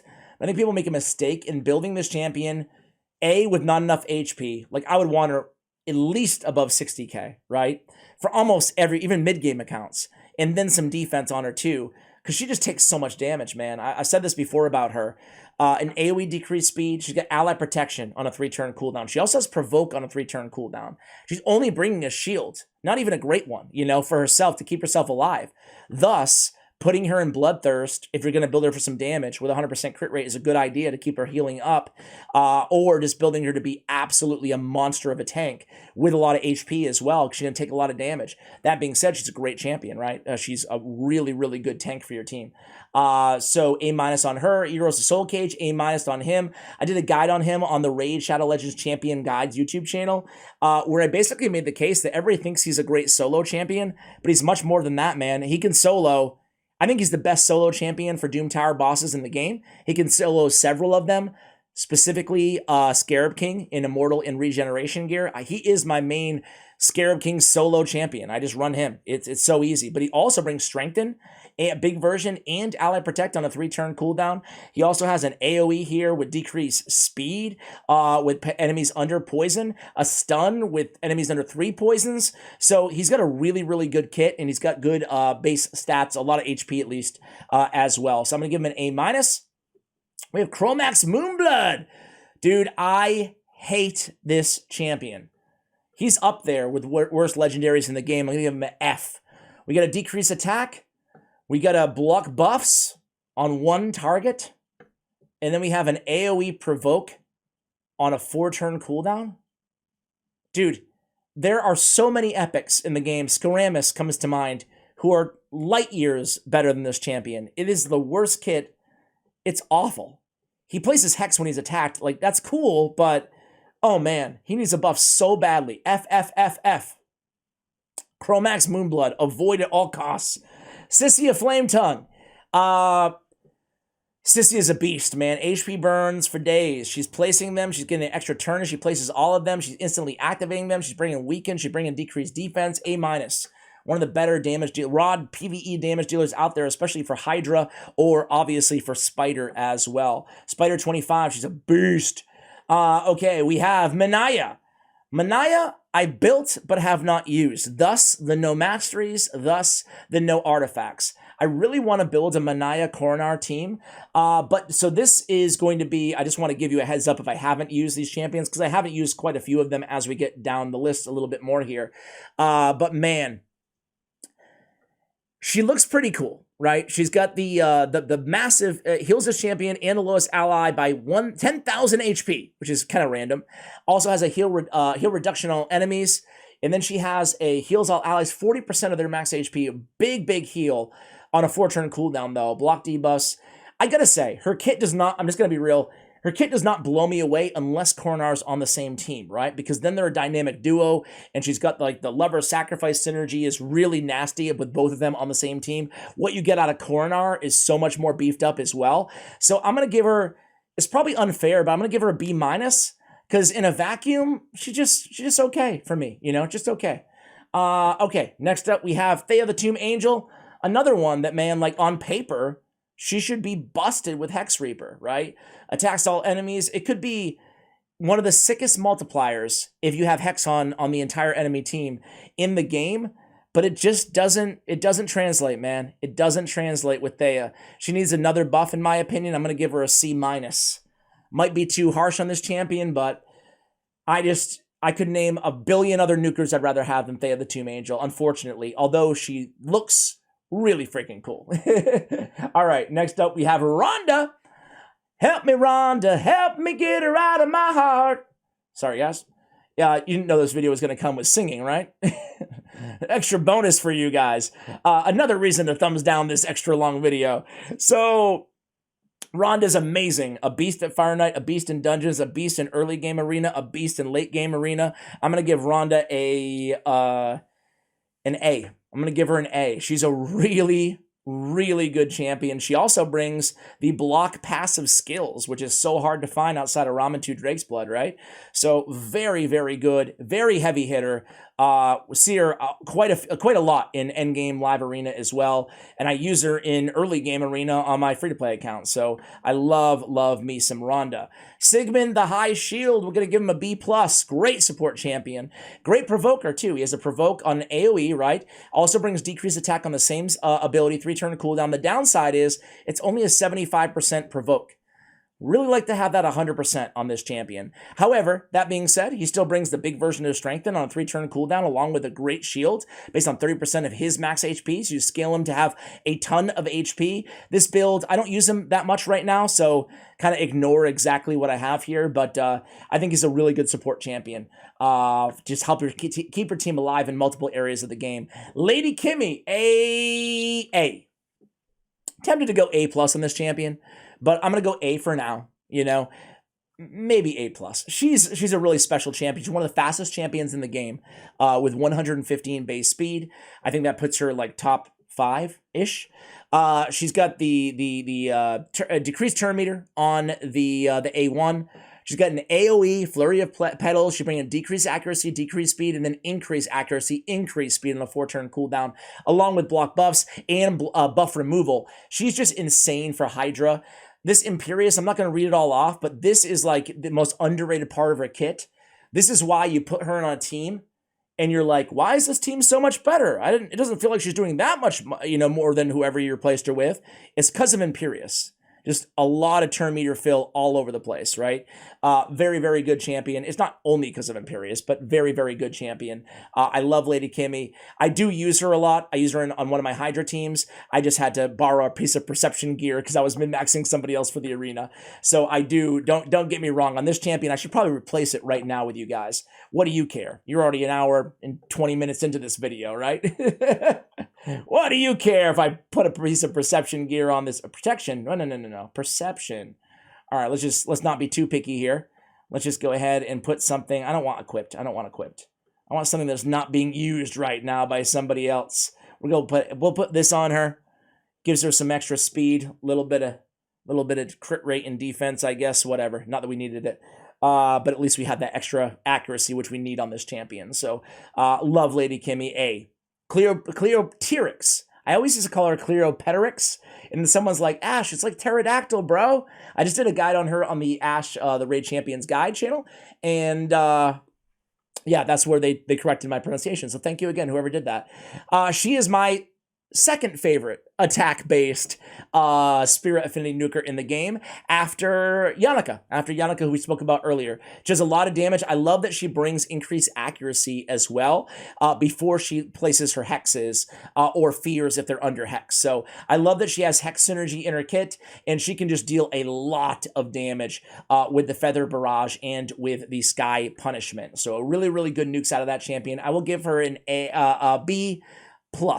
Varl the Destroyer. Varl has an AoE with a weaken, and then he has a Calamity Torment. You can read it. It's nothing special, single target. I'm not a big fan of Vlad. You'd think he'd be way better because of this mass murder passive. I give him like a C-. He just doesn't deal enough damage. Another champion whose multipliers are just out of whack. Maybe a D. Let's try to. I'm sure. I wonder if there's one person watching from Plarium here in my video right now. Is there one person from the game team? Well, if you guys had to bet, would you say yes or no? I would say, maybe I'm thinking too highly of myself, but I would say yes. Because every time, maybe they're just telling me what I want to hear. Maybe they're just trying to butter me up. But anytime I talk to anybody from Plarium, they're like, I watch your videos. And I'm like, oh, cool. Sorry for ranting so much about the game. But anyway, Buff Varl the Destroyer, I'm talking to you. All right, so D+ on him. Harvest Jack. I like Harvest Jack. I have a soft spot for this champion. An AoE with block buffs on targets under fear. He's placing true fear, on the A3. He's manipulating everything. He's removing increase attack, placing decrease attack, removing continuous heals, placing poisons. He's true fearing everybody. He's placing decrease speed on the targets as well. He can be annoying to go against, especially in the arena, and he has one of the higher HPs out there in the game. And for a long time, he was like the second highest to Mountain King. That's not the case anymore, but I would give him a B overall. I think he's a pretty cool champion. Good in a bolster set, to help keep your team alive in the arena. Royal Huntsman, excuse me. He's a good damage dealer, right? And decreased defense. So he's bringing a lot to the table, debuffs, and this dead aim. One of the 5 ignore 100% defense abilities in the entire game. We talked about him in a previous video recently, guys. But Royal Huntsman, he can smack. I remember a YouTuber, Manable. Anybody remember this guy? If not, you should check it out. You should just YouTube search Manable Gaming Royal Huntsman. He was just destroying everybody with like 2 or 3 Royal Huntsmans in the arena in Platinum, and it was really fun to watch. I'll give him a B just because he's a little niche, but he can definitely help you out. I use him in Faction Wars right now. That's the only area that I use him, but in kind of in like mediocre gear as well. Okay, Necro the Great number 2. We already ranked him. Okay, Raka Viletide. I like Raka, but I don't use her anymore. My one complaint on Raka Viletide is her base stats. Give me a little bit more HP or defense. I don't need them both. I'd even sacrifice some speed on this champion. But she's just not tanky enough for me compared to like the other, like she's always compared to Duchess, and she's like a little bit of a weaker version of Duchess. However, I can't even say that. It's not fair. That's not fair. She's a lot different than Duchess. She's kind of like a cross between Duchess and Pythion, but her base stats fall a lot short, and that's my biggest gripe on this champion. She has a cleanse with an increased attack and a shield, right? It's really nice. That's why she's compared to Duchess, because this is on a 3-turn cooldown. She brings increased attack on a 3-turn cooldown with a cleanse. Duchess brings block debuff. She brings the Veil, Perfect Veil, and she brings the, but it's on a 4-turn cooldown, right? On her A2. So on this, we get the increase, she brings increased attack as well, excuse me, I'm all over the place. But on this one, we get the full cleanse, which is the same as Pythion's A2, right? She also has a revival, all dead allies, 50% HP, 50% turn meter, and block debuffs. Here's the problem. It will place block debuffs even if there are no dead allies. That can be a gift and a curse. And also, 50% HP and 50% turn meter. Granted, on a 4-turn cooldown, it's really good. But to make her an S tier, like the same level as a Pythion, same level as a Duchess, for me, you need to, even if it's a 5-turn cooldown, it's more valuable to have like a 60 and 60, or a 70 and 50, or a 50 and 70, or get rid of the placing block debuffs. Get rid of all the debuffs, right? Just make it instead a block damage or an increased defense or some sort of survivability, because now in the game, with the revivers, they keep adding like so many great revivers. We're going to cover a bunch of good epic revivers soon. Now in the game, I feel like out of my AoE reviver, I just want everybody to stay alive, because there's so many teams, so many great bosses out there that hit so hard that, or other champions that hit so hard that, 50% HP and 50% turn is really a crapshoot if we're even going to get a turn or if we're going to have enough health to stay alive, right? With all that said, though, I think she's still a really good champion because of this creep passive, too. Start of each turn fills the turn meter of all allies by 10%, and places a continuous heal on the ally with the lowest HP for 2 turns. So I'm going to give her an A-. I still think she's a great champion.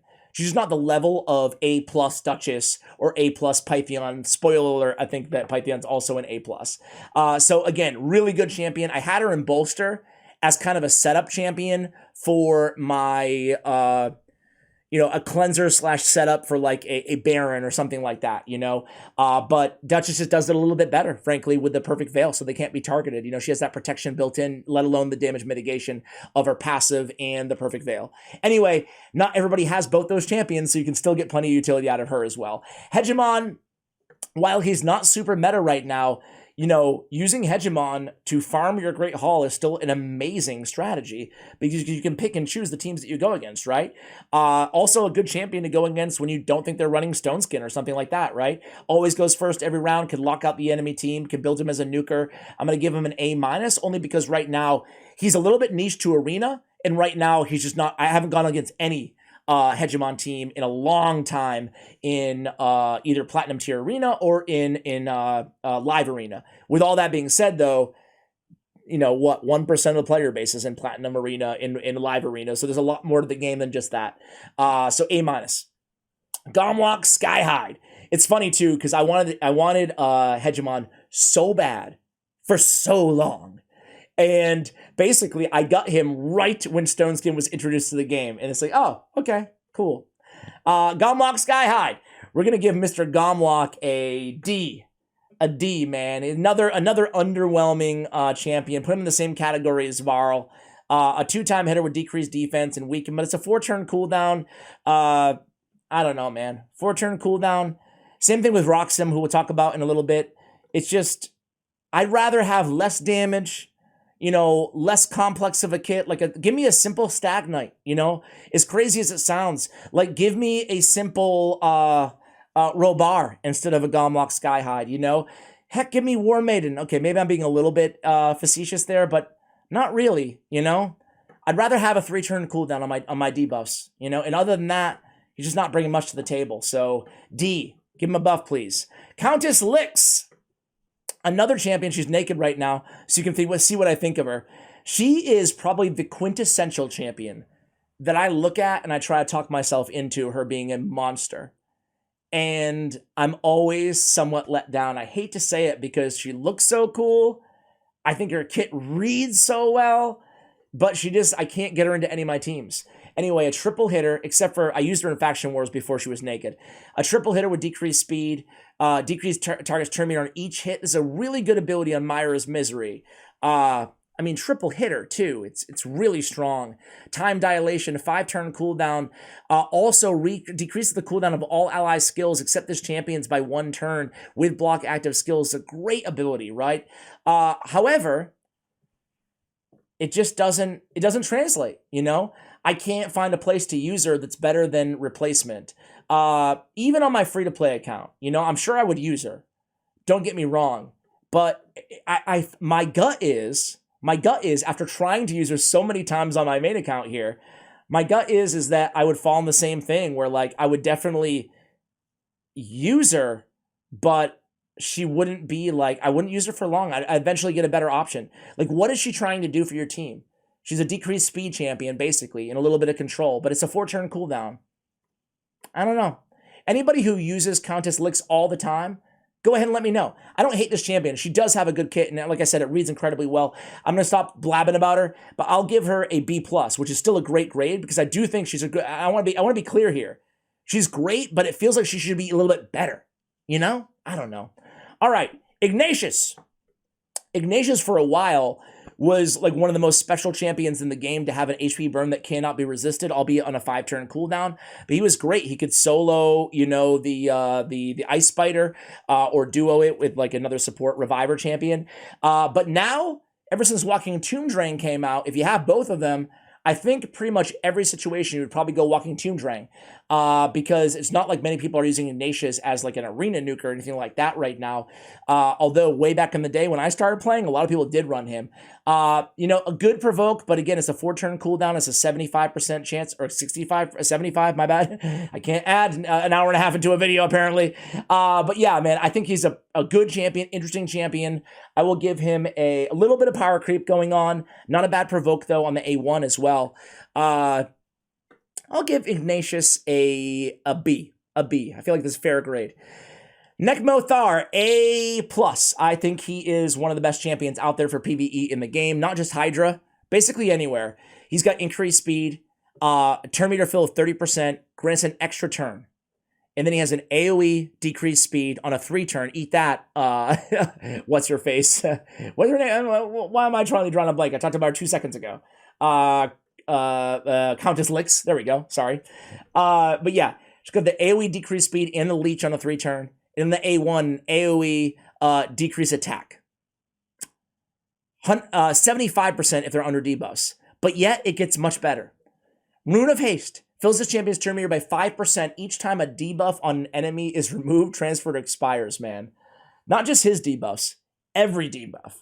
This guy is like taking... I'm just like throwing numbers out there. This is not accurate. But I feel like for on a 20-minute Hydra clan boss battle, I feel like my average champion takes 100 turns. Nekmothar takes like 400 turns because he's taking extra turns. He's getting turn meter fill like bananas here. He's such a good champion, and I have him relentless just for S's and G's, as the kids don't say. I have him in relentless gear to take more turns on this champion. I really, really, really love Nekmothar. He's a really special champion. Genzin F. Now, just trying to piss off YST. He is the best Shadowkin debuffer. I think I can say that with some confidence here. He has decreased defense. He has turn meter fill all over his kit, as you guys can see on the A3 as well. Makes him a super cool champion. Triple hitter on the A1. I will give him a B+. Let's go ahead and throw a banner on this dude. What can we use? Maybe some accuracy, huh? I'll give him a B+. I think he's maybe even an A-. Not only does he do a lot of damage, but he just keeps going all the time. Like you can basically keep decreased defense up almost all the time on enemies because he's going so often. I'm trying to find some accuracy with speed. We'll take it. I'm so silver broke right now, guys. I don't even know if I have enough silver to max this out. Probably not. Nope. Ugh. All right. So I know I'm going to close the screen. I'm going to pop up to buy silver any second, right? But anyway, yeah, I like Genzin, B+. Valkyrie, A+. Really, really, really incredible champion. I don't use her right now inside the arena, but I do use her in Fire Knight Hard. She's built with a ton of defense. Even this, compared to other endgame Valkyries, I've seen tons over 8,000, approaching 9,000 defense. It's really crazy what you can do. The best shield and counterattack in the game for my money, and this Jealousy passive is just absolutely broken. A+. Yumeko, A+. Dance of Time is just broken. Decrease the cooldown of all ally skills by 3 turns. Increase the cooldown of all enemy skills by 3 turns. It's insane. And then Destiny's Mirror is so good. Even in the arena, it comes in handy. Deflecting debuffs back is sometimes you forget about this ability in the arena, and then like you go to put a debuff, like Siphi goes to put sleep vis-a-vis her A1 on somebody, and then it goes on one of your champions. You're like, what happened? What happened there? Really cool. On Bommel, you can deflect the bombs all back with this ability. I really, really, really love Yumeko. A+ for sure. A+ for sure. I have her built super, super fast. As I mentioned earlier, I could still gain more speed would even be good, but 343 is pretty dang good with 605 on the accuracy. So the strategy here is to have her go first in live arena and, put the team, neutralize the team, I should say. Leo, A+. He's one of the top nukers in the game. He really is. I would say, like, off the top of my head, in terms of the nukers that I see the most in the end game, it would be Leo, Nutcracker, Taurus, Rhodos, Turvold, and maybe Candrafon, maybe Hefrak. Okay, but yeah, Leo is probably right up there, immune to all the CCs when this is not on cooldown, and then the True Fear on top of the awesome Roar, top of a ton of damage. Just a very, very good champion with the Unkillable as well.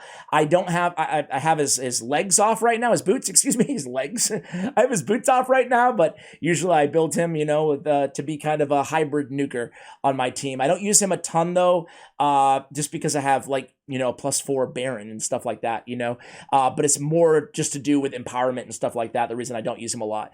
Tawana Rock, so Leo, I'll give an A+. Tawana Rock, I'll give an A+ as well. Tawana Rock, I think, is one of the best Hydra Clan Boss champions in the entire game, along with Nekmothar, along with Acresia, right, who we're talking about in just a moment here. She's got Relentless, Perception on her, extra turns. Relentless for me is almost mandatory on this champion. We got her built pretty fast and a little bit tanky, right? She's got the block buffs with debuff spread, which is so good for Hydra Clan Boss. Increased defense, increased speed, and a 3-turn cooldown, so good for Hydra Clan Boss. And then removing a debuff from all allies start of this champion's turn, which again is, I'll stop saying it, so good for Hydra Clan Boss. Decreased speed on the A1 along with continuous heals, which synergizes well with her passive, removing 2 random debuffs if they're under continuous heal. Very, very, very good champion. These are my masteries. I went Brimstone on her as well. I guess a little extra damage couldn't hurt anybody. Next up is going to be Tamisha. Tamisha, I use her in Spider 25, but now with Spider Hard 10, I don't really use her anymore outside of Faction Wars. It's kind of a sad day. I will give her an A.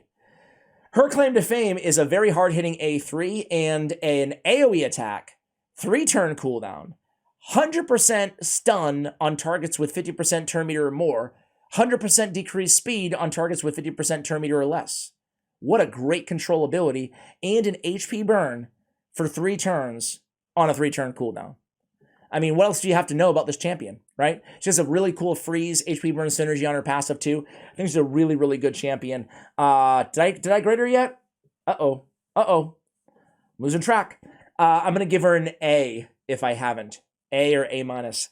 Karl the Scourge. After his buff, I don't use him outside of Faction Wars, but he's half naked right now. Again, muling artifacts, forgive me. Let's just throw some boots on him. Might as well.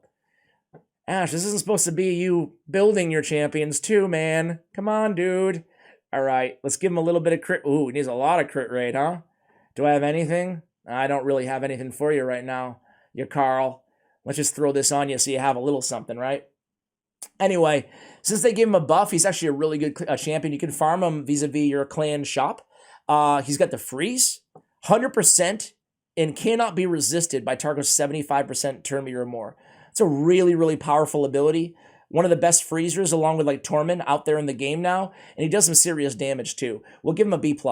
Not super, super, super meta, but especially the accessibility on this champion, and I should mention, very good for Hydra clan boss Hard, right? Like very, very good freeze layer with a 2-time hitter on the A1 and a lot of freeze synergy on the A1 as well, right? Which reduces turn meter. So very, very good there. Acrazia A+, best PvE nuker in the game. What else do I have to say about this champion? Enemy max HP on every single ability. I mean, that's broken. It's busted. Her passive damage decreases the damage taken by AoE attacks by 50%, which is great. If the target's max HP is more than double this champion's max HP, this champion will deal damage based on the target's max HP instead of this champion's attack, which means in PvE content, even double this, 100k, every boss is going to have more than 100k HP. So we don't care about her attack so much at all. We care about her HP being very high. So she has some survivability because we're dealing damage based on their HP anyway, right? So it's a really, really cool way to build her. She does so much damage. Here, I'll show you guys. We'll take a quick intermission here, and I'll show you my Hydra Clan Boss team. But Acrazia was definitely one of the biggest game changers that I've ever received in the history of my account. Can we please click the thing? There we go. So... oh, I already showed you this at the beginning of the video. It's been like 2 hours, so I forgot. But yeah, this is the team. Look at her damage, man. 132 million damage. Okay. That was crazy. That was crazy. All right. Here we go. Why am I going to the arena? I saw that Harrier is like live arena in reset, so I like my subconscious went to the live arena. All right, we're making some progress here. A+. A+ on Krisk the Ageless, right? I have him Relentless right now. He's in a Hydra clan boss build, so he's basically built to actually be a debuffer and some nukage with some support. So I'm really trying to get a Hydra build for Krisk. This is definitely not what I would go with for like the arena or anything like that. But this is good for not just Hydra, but also for other content in the game. Man, he's so tanky anyway. And he starts each round with a shield. He's got Provoke. He's got Increased Duration. He's got Ally Protect. He's got everything, right? Just really, really good champion. A+. Still one of the best champions out there in the game for my money. This guy is just one of the biggest account game changers that you could hope to get. A lot of base defense, just does it all, man. I mean, and he places decreased defense and decreased attack when he's hit. I mean, that seems ridiculous. It is.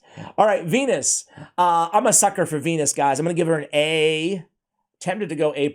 She is my favorite PvE debuffer in the game, even over my fully empowered Dracomorph, just because she can deal more damage, simply because of the HP burn on her A3. So AoE HP burn, another AoE attack with decreased defense and weaken with good multipliers too, right? And a hard-hitting A1 with poison. All those HP burns and those poisons and those multipliers and those AoE attacks, it just adds up like crazy. So one of my favorite Hydra debuffers out there in the game.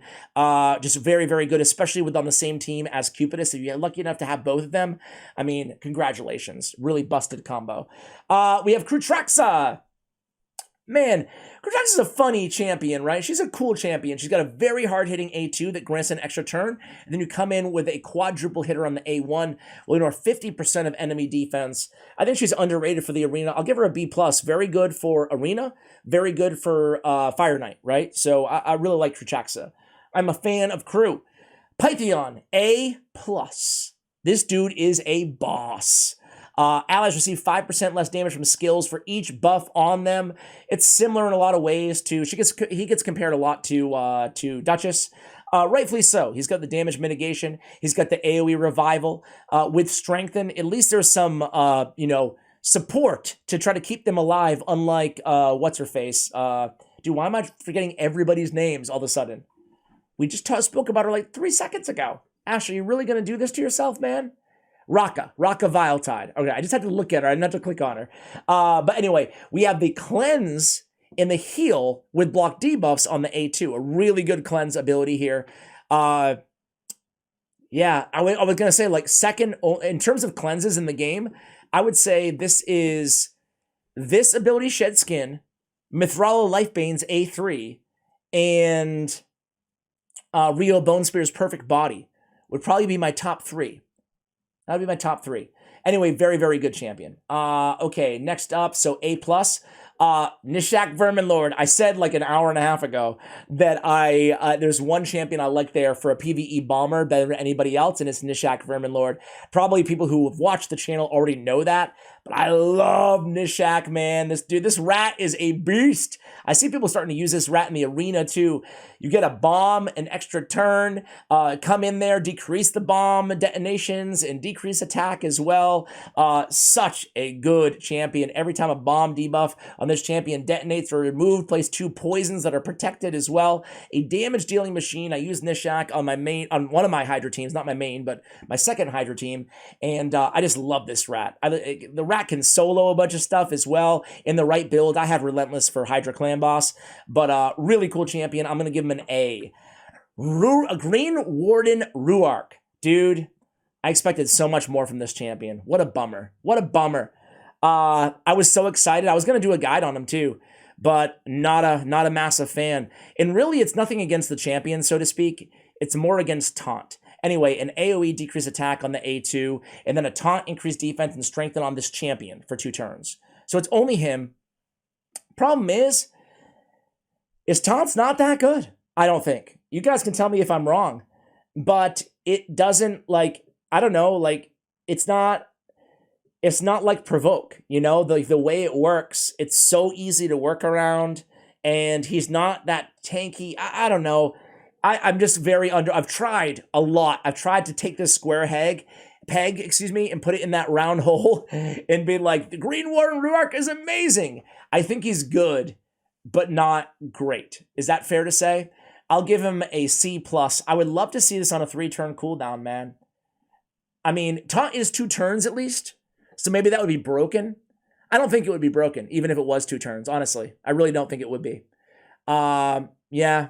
I mean, steals continuous heal buffs from each enemy that cannot be resisted. I mean, if someday there's a boss added to the game that just puts tons of continuous heals up, that would be cool. But, you know, maybe if we're going against like a Wither the Crowned or something in the arena, I don't know, an Opperden clan father. But yeah, his kit for me is just not. The Knight of Vines is pretty cool. A little shield anytime someone loses 10% of their max HP from a single hit. But for me, good for Faction Wars. I'll give him a C+, B-, kind of that tier. Kind of freaky face that he's got going on in his chest too, huh? All right, Mighty Uko, A+. I'm a massive, massive fan of Mighty Uko. I have him built for the arena in a stun set. I put out a video a few days on Mighty Uko. Some speed, some accuracy, and a stun set. I mean, the cool thing about a stun set, if you missed that video, check it out. We're removing buffs from the target, ergo, like removing block debuffs, and then we're placing stuns off of the stun set, right? It's very, very, very good because the buff removal happens like right before the hit's taken into account. So basically what I'm trying to say is if they have block debuffs up and we go in with the A2 ability, we can still land the stun provided we remove the block debuffs, which is really, really cool. And then block buffs and decreased accuracy makes him great for Hydra as well. We have the revival with block damage as well. And then this Totem Warden is so cool. We're stealing buffs each time a buff is placed on the enemy team, and they're protected as well. Like, that is a buff steal. Nari the Lucky. Push aside, my friend. That is a really, really good ability. So there's the masteries on this champion. I have Fearsome Presence to synergize with the stun set. I really like Mighty Uko. Maybe A. Maybe I'm being too kind with A+, but I think it's a champion I see a ton of in the arena, especially. Abyss, we'll give her an... talk about debuffers, Force Affinity debuffs. We talked about Robar earlier. I should have mentioned Abyss. Give me Abyss any day. 2 incredibly hard-hitting nukes here. Divine Wrath and Mass Impalement. They're both super, super, super strong. One of my favorite Force Affinity nukers in the game, and criminally underrated in my opinion, especially this Divine Wrath ability, right? I will give her a B+, a B+. Heffrack, A. I'll give him an A. I mean, just so broken, right? So broken. Self-buffs, extra turn, and anytime anybody dies on your team, instantly activates this A2, will not put the skill on cooldown. It's a very, very hard-hitting attack as well. It gets an additional hit on the A2 if on targets with less than 50% HP after the first hit, ignoring 15% of target's defense as well. Great champion. Have him in Savage here. However, I did have to mule around artifacts a little bit, so don't have the full build on him right now, but normally run attack percentage, I want to say, on the boots in Savage and have 100% crit rate on him as well. All right, Holstring. We're still not out of the the blessing champions here, man. We got a ways to go. Let's pick up the pace. Pick up the pace. All right.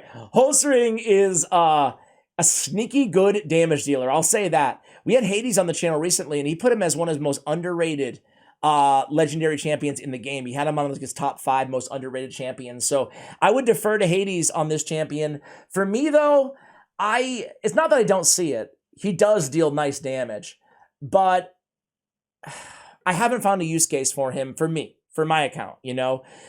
So with that said, I'm going to give him, I think I'm probably being kind and giving him a B-. But you guys can tell me if you're a big Holstring fan out there as well, and let me know in the comments where you use him if I am wrong.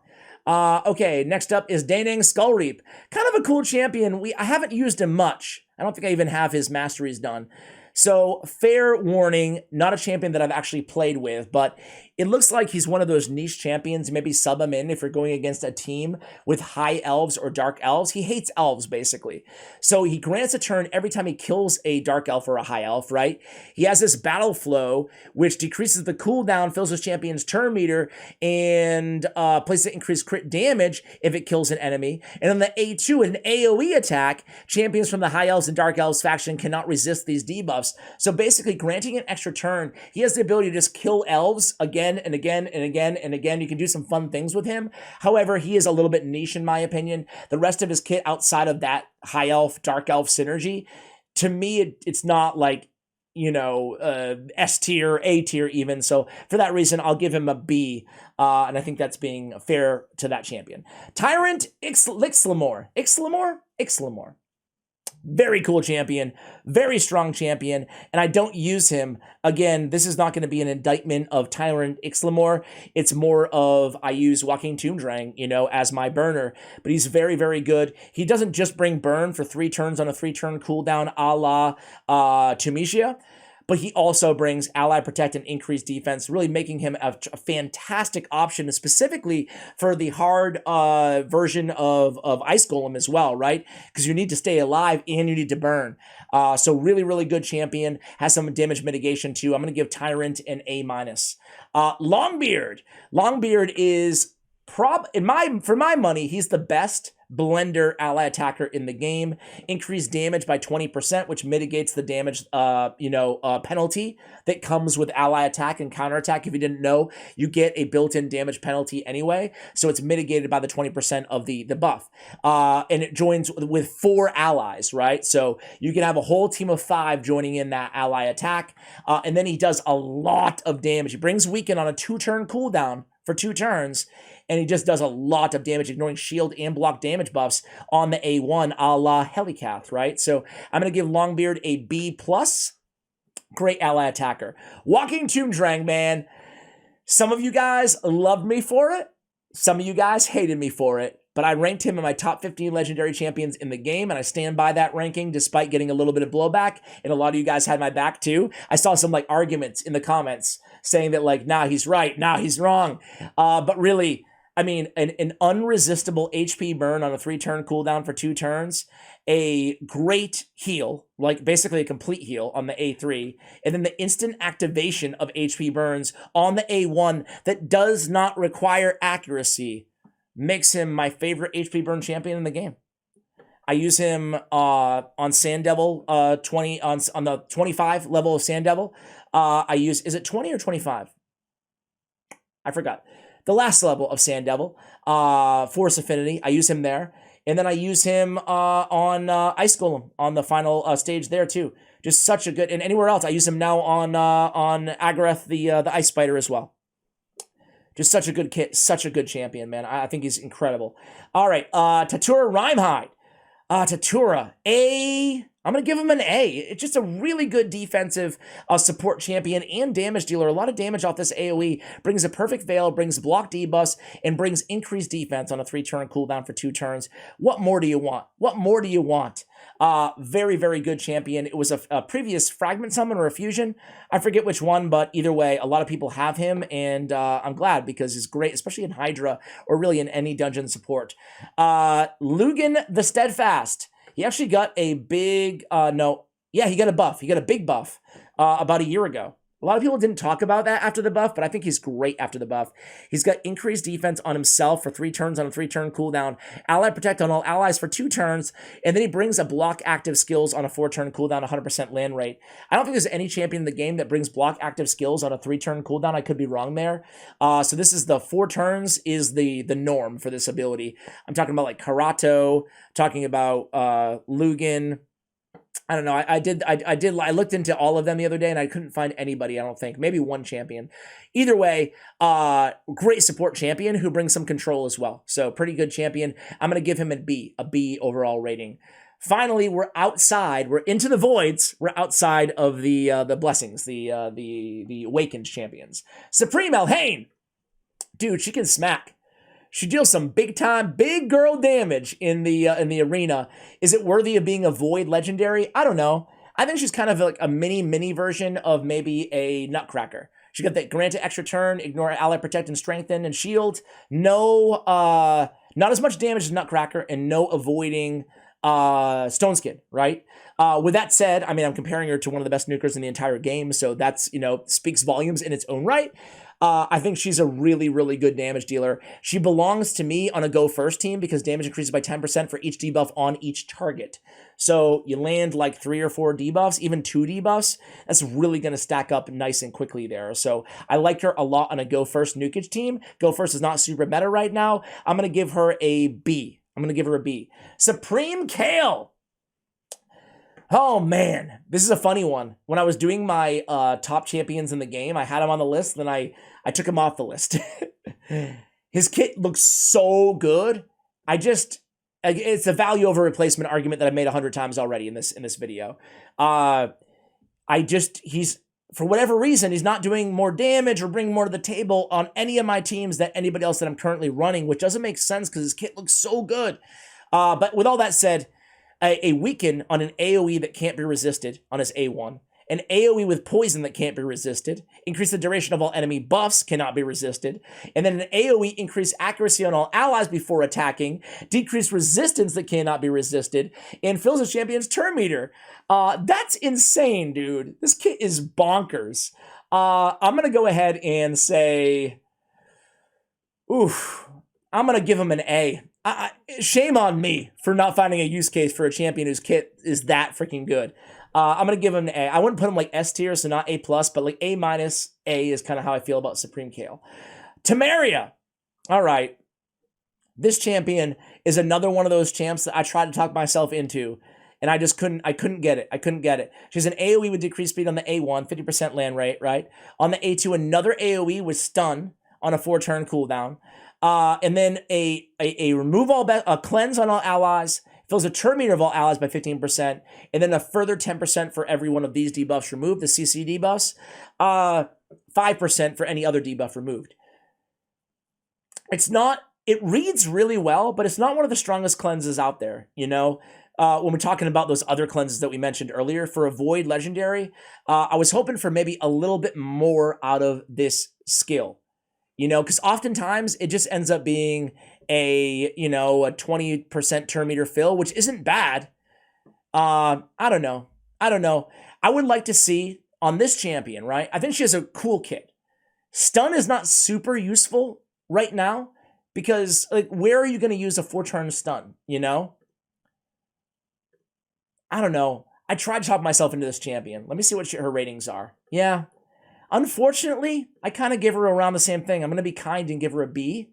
I would like to see one of those passives, kind of like an Elva, Autumnborn, or, you know, a Nekmothar, like some sort of a turn meter increase or something as part of her passive as well. I think that would, like, give her that void status for me. So not a trash champion by any regard. I'm sorry for, like, talking smack about her. But I do think that she's just a little bit underwhelming. What is she trying to be? She's a cleanser with a stun? I don't know. Okay. So yeah, B. Minus. Alil. Oh, man. Alil got the buff. We thought he was going to be amazing. His kit, his A3 is amazing, right? Remove increased defense. I'm just going to cut to the chase. He is a really special kit, a really cool champion. He should be a beast. Doesn't hit hard enough is problem number one, right? Multipliers just aren't. It's just not enough to, like, really one-shot mostly anybody, even with this really good A2 ability. And this A3 is amazing, but polymorph is everywhere. And it's almost impossible to use this ability without getting turned into a sheep, you know? So that's the problem, is you open up with this, he gets turned into a sheep, and then he's useless for 2 turns, you know? So that's Alil. I'm going to give him a B minus. I wish he would get another little buff, you know? He's not a trash champion. You can definitely get utility out of him in, like, the mid-game arena. Like, if you were lucky and kind of pulled him earlier, you went for him on the guaranteed 110 void shards or whatever. So I'm not, like, trying to say he's a trash champion, but it sucks because he could be a really special champion, you know? Ginro the Stork. Dude, I like this dude. He's the last champion I think that you get from Doom Tower Hard. Is he the last, or is there one guy after him? I forgot, but I think he's the last. Either way, he's not as crappy as most of the Doom Tower champions, let me put it that way. Has a 60% chance of increasing the cooldown of one of the target skills by 2 turns at random on his A1. This is really nice ability because it synergizes with the fact that he's bringing counterattack on himself for 2 turns every 4 turns, along with increased defense. On his A2, he has a 2-turn stun that ignores block debuffs in block damage.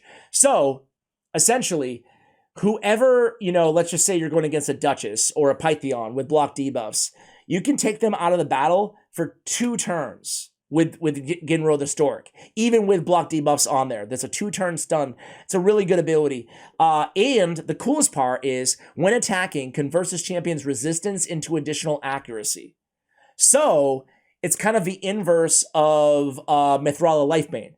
You build him with a ton of resistance, and that becomes additional accuracy. So he really has 746 accuracy, which is really, really cool on this champion. I'm going to give him a B.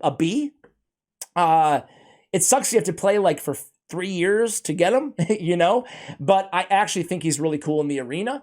Very niche. Maybe B minus, I think, is probably more fair. We already did Yumeko. This is Yumeko number 2. I was trying out a slow build Yumeko, so I could take advantage and kind of, like, reduce the cooldown of all of my team skills as well. I don't know. I thought it'd be pretty fun to try it out.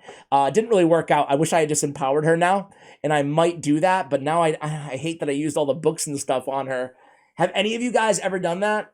Have any of you guys empowered a champion, period? And if you have you ever empowered a champion with a champion you already built that you just don't use the dupe for? I have the same problem with Scylla Drakes right now, which we'll get to eventually here. All right. Shagur. I loved it. So Yumeko we already talked about, A+. Shagur is so cool, man. He's got the AoE ×2. He's got the poison for 4 turns on a 3-turn cooldown, decreased defense for 3 turns on a 3-turn cooldown, and then he has instantly attacks enemies with a default skill whenever they receive damage from a poison. This guy can turn into just a nasty train of like combo snowball damage. So fun, so cool. I'm going to give him an A-. Really, really fun champion. Vlad the Nightborn, after his buff, guys, really solid champion, man. He's got the AoE with the leech, right? He's got a chance of stealing 50% of turn meter from champions from these factions or decreasing it by 50% if they're not from those factions. This ability is really good, and then they buff the heck out of his Mind Shroud A3. Attacks all enemies, places decreased defense and block active skills, and a perfect veil on this champion. Really cool. I think he's really good now. I think he's, heck, if you can build him fast too, get in there with that as a debuffer and block their active skills, and then come back in and fill your turn meter up on the A3 or lead in with the or the A2. There's so many things, there's so many different ways you can use this guy now. I'm going to give him an A-. I actually think he's really, I think a lot of people are a little slow to recognize how good that buff was to Vlad personally. Cardio. We'll give him an A+, man. I mean, how can I not? He's got an ally attack with increased crit rate, increased crit damage, really maximizing that damage. And then he's got the block debuffs, revive on death, full cleanse, and revive on death is protected. Put that up there too. Angel Song is one of the best cleanses in the game. I forgot that when we were talking about him earlier. I just have him built fast, really. 305 base speed, and just keep getting more of those cleanses and more of the heavenly hosts. I would say that I think I would like to maybe rebuild him into Relentless Gear. I think I would redo that just to get those extra turns on top of everything else. We have Little Miss Annie. Little Miss Annie's a fun champion, man. I actually started using her on Fire Knight hard mode because she's bringing a heal reduction on the A1. So each hit on a triple hitter has a 75% chance at 100% heal reduction, not to mention the triple hitter. So she's great for Fire Knight. Playdate is one of the hardest hitting abilities in the arena. So I'll give her a B-, maybe a B.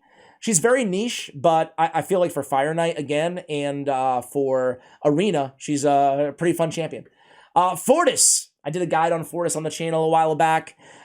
He's broken, man. The way that this A3 Ancestral Terrors works is just broken. It has a 40% chance to be unlocked for 1 turn whenever a fear or true fear or debuff is placed on an enemy. It's not doing enough damage. It's not doing enough damage.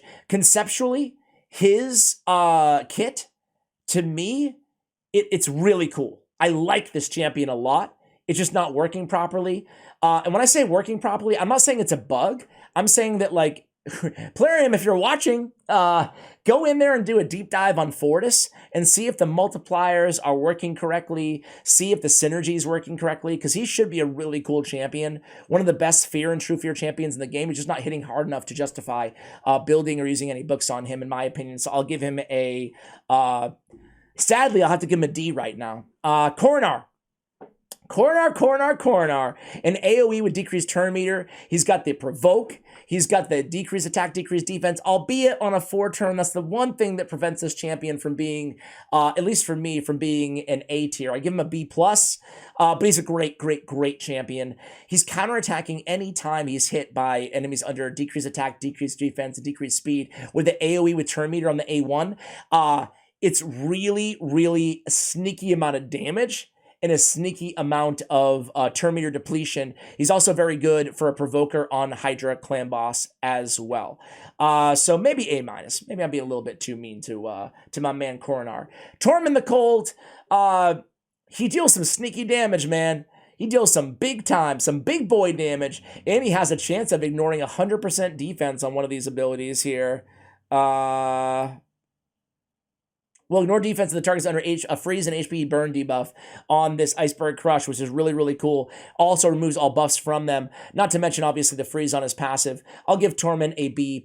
Not super meta right now in the arena, though. Whirlim Frostking.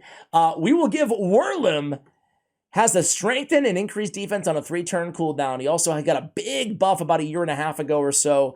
Now he has an AoE decrease of accuracy, decreased crit damage that cannot be resisted on a 3-turn cooldown. Also brings increased crit damage. Also has a freeze and a perfect veil or veil on the ally with lowest HP on the A1. Also brings 40% defense in Doom Tower battles. He's a really, really great support champion. I will give him a B+. Really, really good for mid-game. Like one of the better champions out there for Doom Tower support.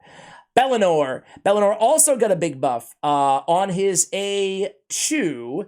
It's an AoE now with decreased defense and a weaken. The debuffs cannot be resisted. Xavier is on the same team. Perfect Veil on this champion for 2 turns. And then Overkill does a lot of damage as well. Will attack the enemy the lowest HP with any surplus damage.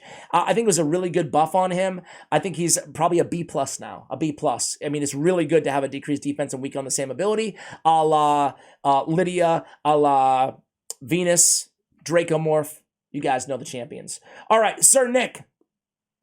Well, Sir Nick has unkillable and continuous heal for 2 turns on a 4-turn cooldown. So he was kind of like the Helicath before the Helicath, right? He's the old school unkillable for 2 turns champion. Also brings a great shield and some decent damage for an HP-based nuker. You can get him simply by sacrificing, what, like 8 of your legendary champions in the shop? Token trader, that is. I will give Sir Nick a B+. Really good for Ice Golem to keep your team alive too. Kind of the upgraded version of a miscreated monster in some ways. Different kit, but good shield. Gurgo the Augur. He's a very interesting freeze champion. 50% chance of placing a freeze debuff on the attacker for 1 time. Every time he loses 20% more of his max HP on 1 attack on his passive. And then on the A2, removes 2 buffs and places a freeze on all enemies, and then grants an extra turn, which allows him to come in and place an extra hit on his hard-hitting Avalanche.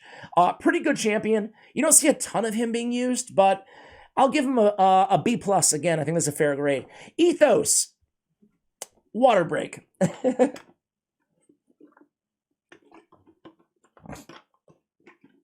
Ethos is still the king of AoE nukes and Raid Shadow Legends, guys.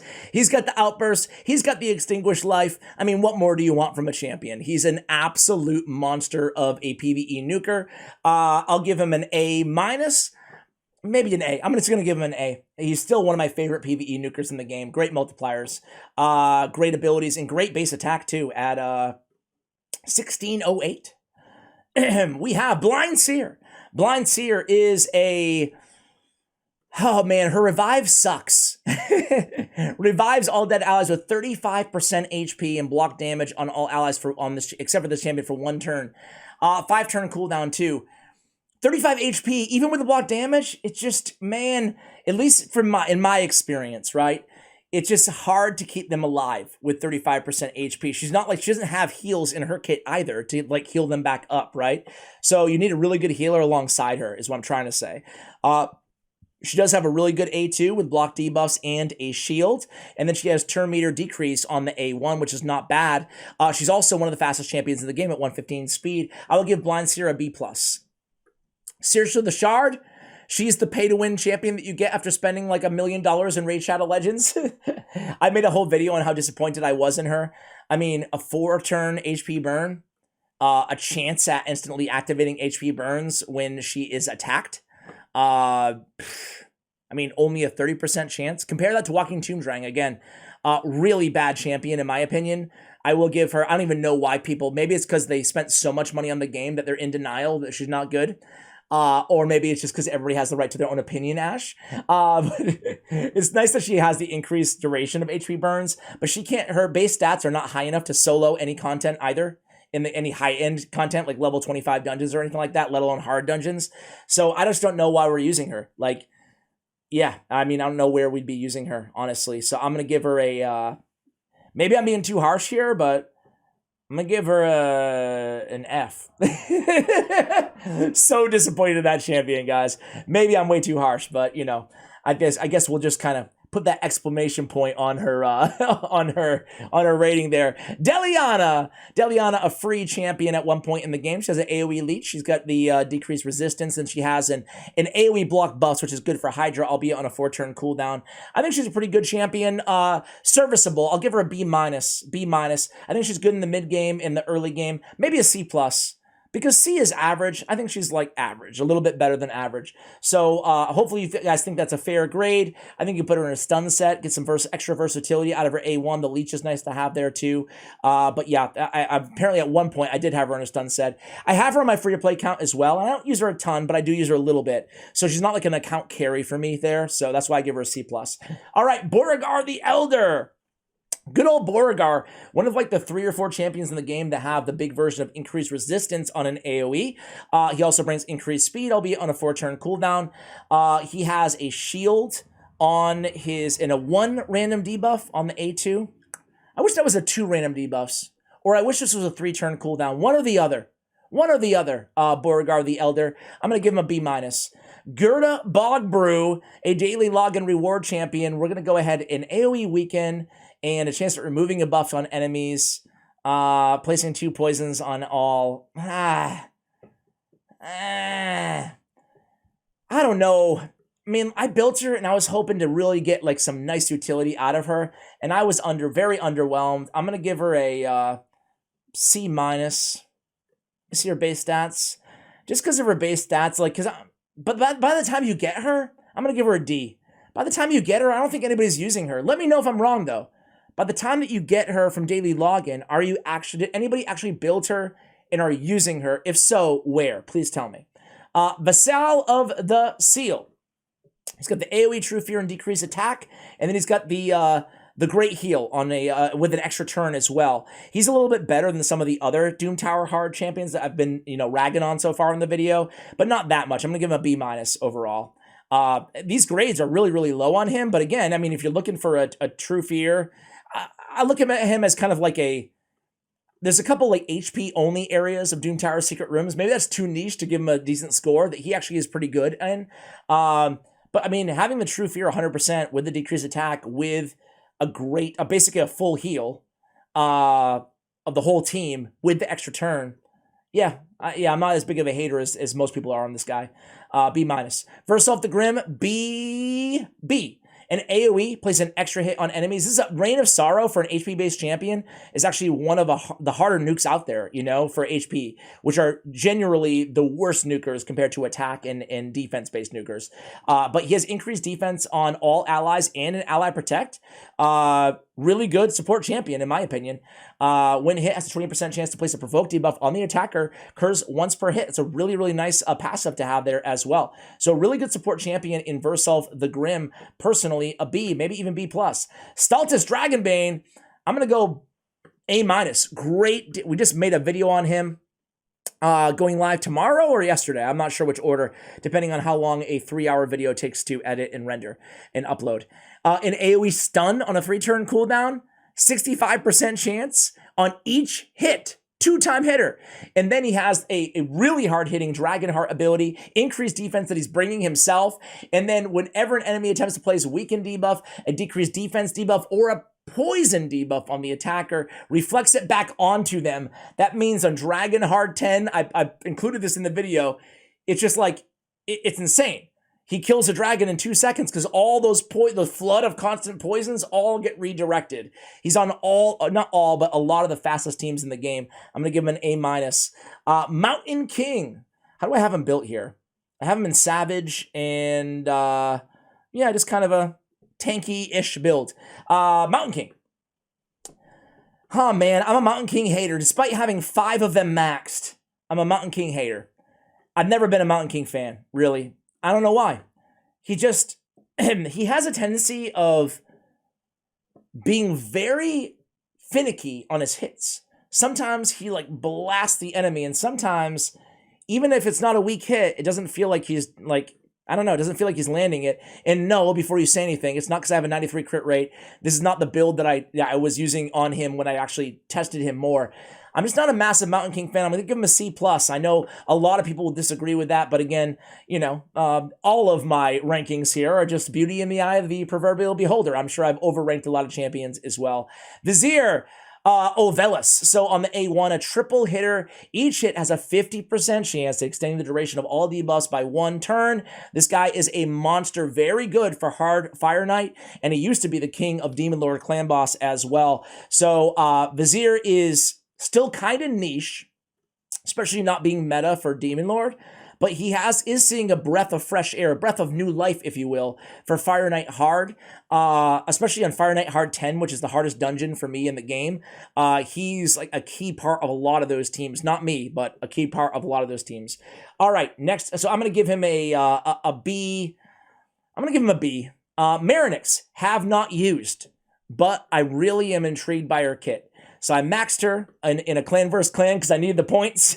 Must have been a close one, but I would have maxed her either way. She's a great Hex Slayer. She reminds me of Thylesia, kind of like a legendary version of Thylesia. She's bringing the Hex and the decreased defense. She has another AoE will ignore Unkillable and Shield if the target's under a Hex, Unkillable if you kill an enemy under Hex, and then on the passive, resets the cooldown of the A3 whenever this champion kills an enemy under Hex. Increases the champion's attack by 5% for each enemy under Hex. So I heard that this girl can nuke the daylights off of people, but I have not tried her out myself. It really is going to depend on that damage. But for me, I pulled her. I didn't go for the fusion. The reason I didn't go for the fusion is I thought to myself, man, I already have Thylesia. It's very, very close, you know? So I'll give her a B, but TBD on that. Elder Skarg. Elder Skarg is a really cool champion. This could be one of the hardest hitting attacks in the game. Did you know that for a single target ability? You can place 6 hits. Place an extra hit for each buff or debuff on the target, right? And then he has this very unique A3 ability, a provoke on legendary champions. We get increased defense, a fear on all enemies. I mean, you gotta sit and grab a book and sit down when you're reading this champion's kit. Elder Skarg is definitely a very unique champion. I'll give him a... Also, synergizes really well with Fortis, who we talked about there. I ran them together because he's bringing a true fear on all enemies if this attack places all 3 hits. Okay, anyway, I'll give him a B. I don't use him, but he is a cool and very different champion. Basilis Ronus. Okay, so he got a buff recently, or not, maybe like a year ago. He has an AoE stun, 100% stun, decreases target's turn meter by 50% if the stun debuff is not placed. Again, that comes in handy against bosses. And then he's bringing a triple puncture. Ignore increased defense, shield, and block damage, as well as 50% of the target's defense. Unfortunately, the multipliers just are not that high on this ability. It reminds me a little bit of Nithui's Blood Twin triple hitter on his A2, where it sounds like it's going to be big, like damage, and it's just not, unfortunately. With all that said, though, I do want to try him out again in the arena. I haven't tried him in the arena since his buff. I've only tried him in PvE and Faction Wars, and I wasn't noticing anything too crazy in terms of the difference. But I wonder what this can do in the arena now. So TBD a little bit there, but at least assuming this isn't going to like knock the socks off at anybody, I will say that I will give him a... I haven't done the masteries on him either, to be fair. So I'm not gonna grade him. I'm not gonna grade him. It's too... I haven't tried him enough after the buff. I just don't want to be unfair either way. Before the buff, I would give him like a D. But after the buff, we'll see what he can do. Maybe a C-. Xayvia! Xayvia is, well, I mean, she's got Deadly Catalyst, right? Enemies killed cannot be revived, deals all damage from poisons on the target instantly. She's still one of the best instant combustors or deal damage from poisons instantly in the game.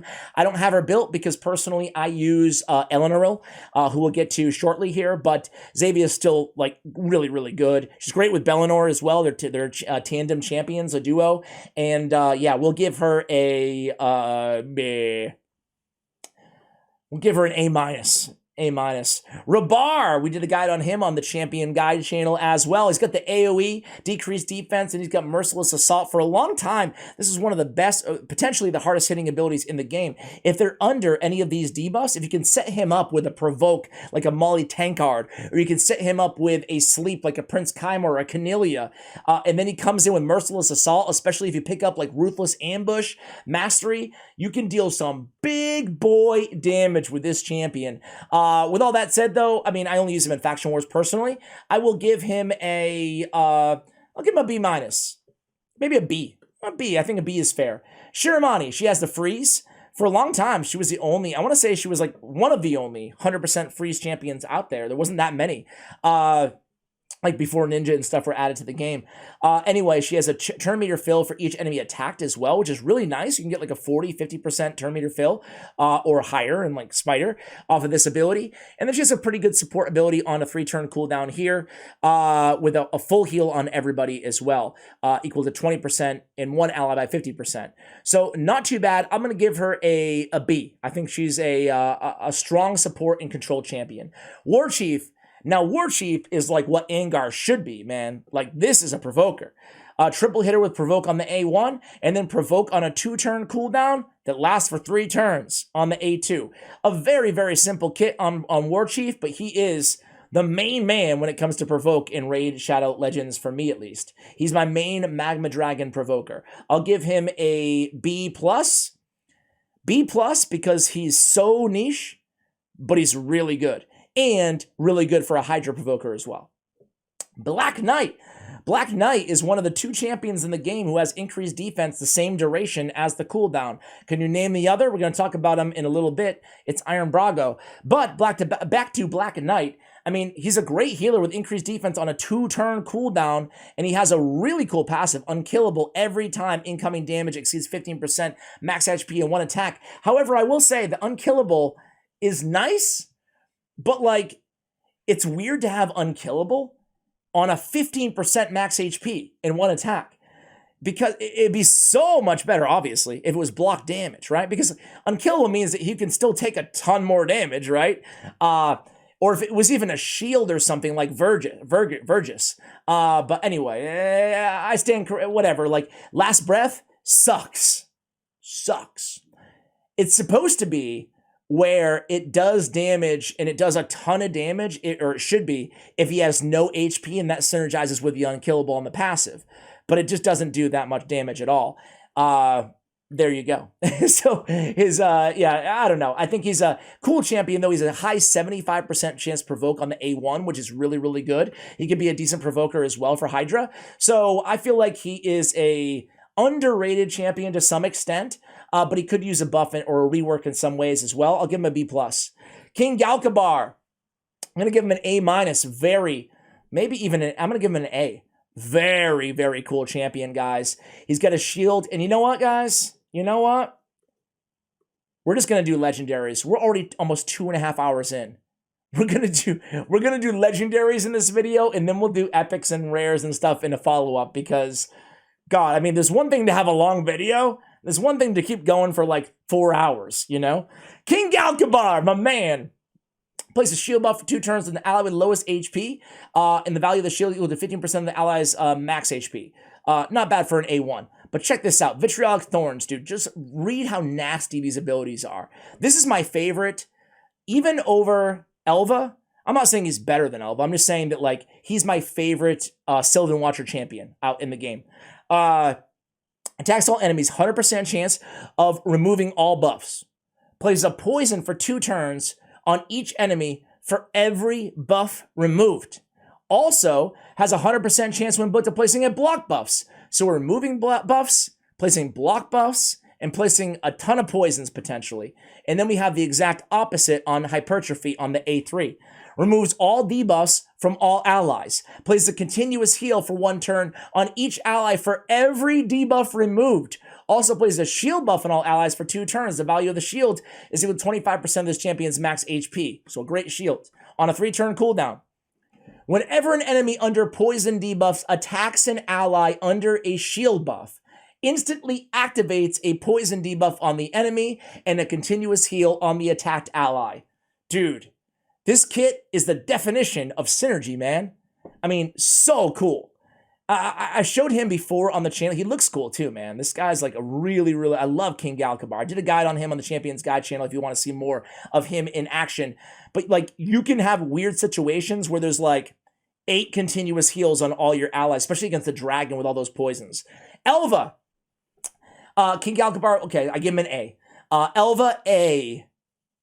A+ on Elva.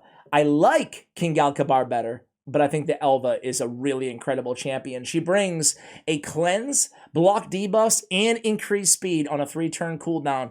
It's great to have all of these together. The cleanse, block debuffs, and the increased speed on top of it. That just really puts it over the top.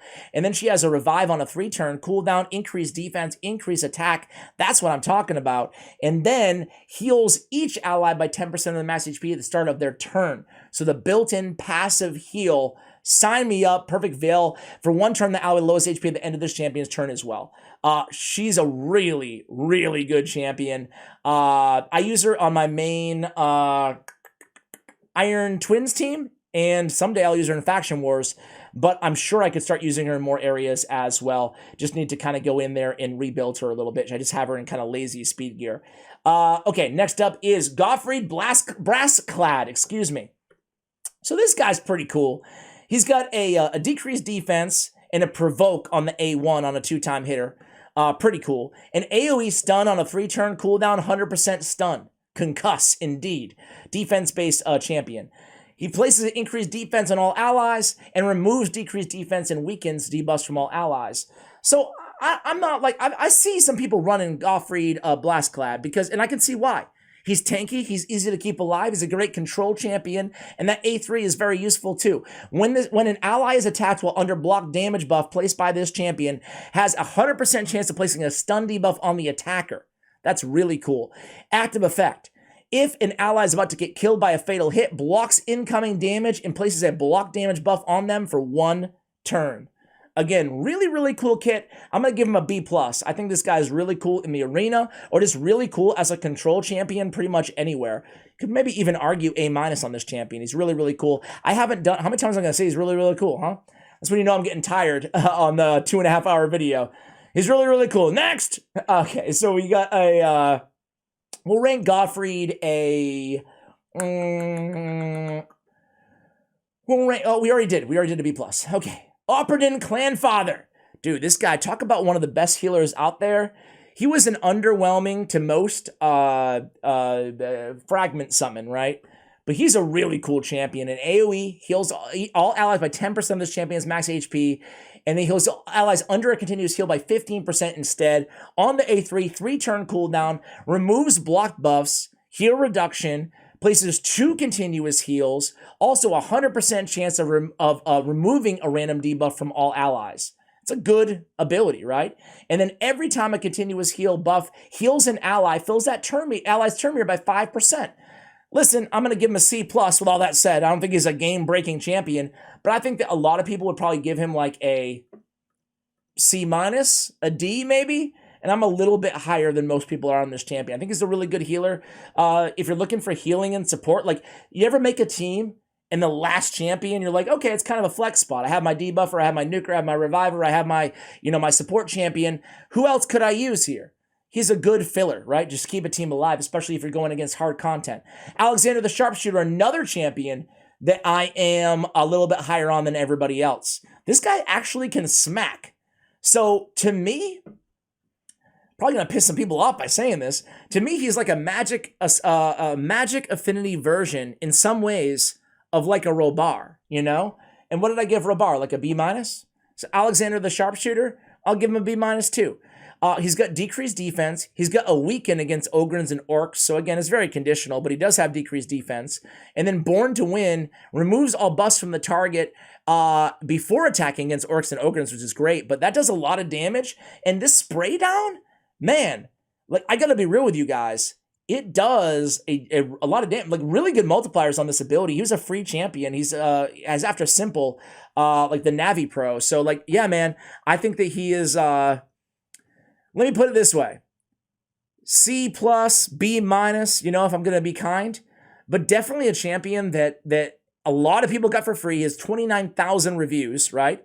So many people got him for free. And I think he's definitely a champion that you can get utility out of, even if you're just going to use him as a debuffer in the mid game. I guess the problem on him is that, like, would you rather use him or a Tayrel, Tayrel is easier to keep alive, and he just brings a little bit more to the table, Alexander brings more damage, but Tayrel brings more of everything else. I don't know.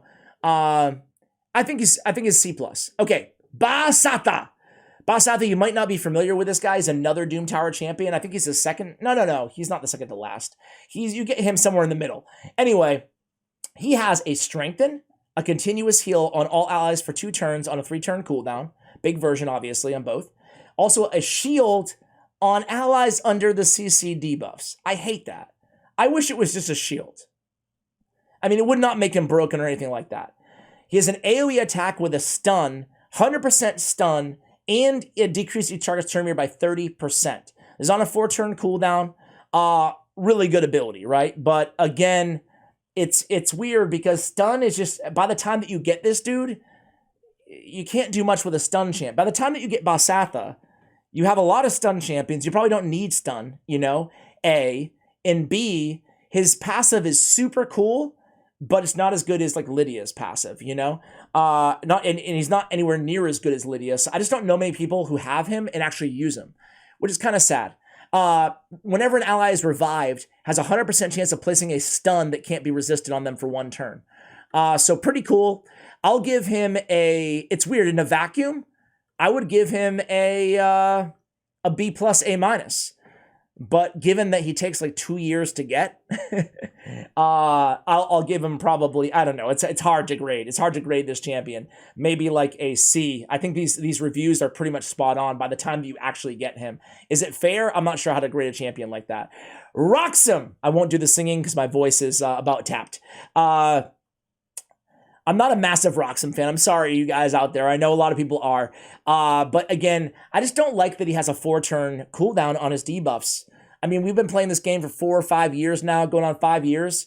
And champions from me, like, if I'm going to have him playing the role as a damage/debuffer, I want him to have a 3-turn decreased defense and weaken.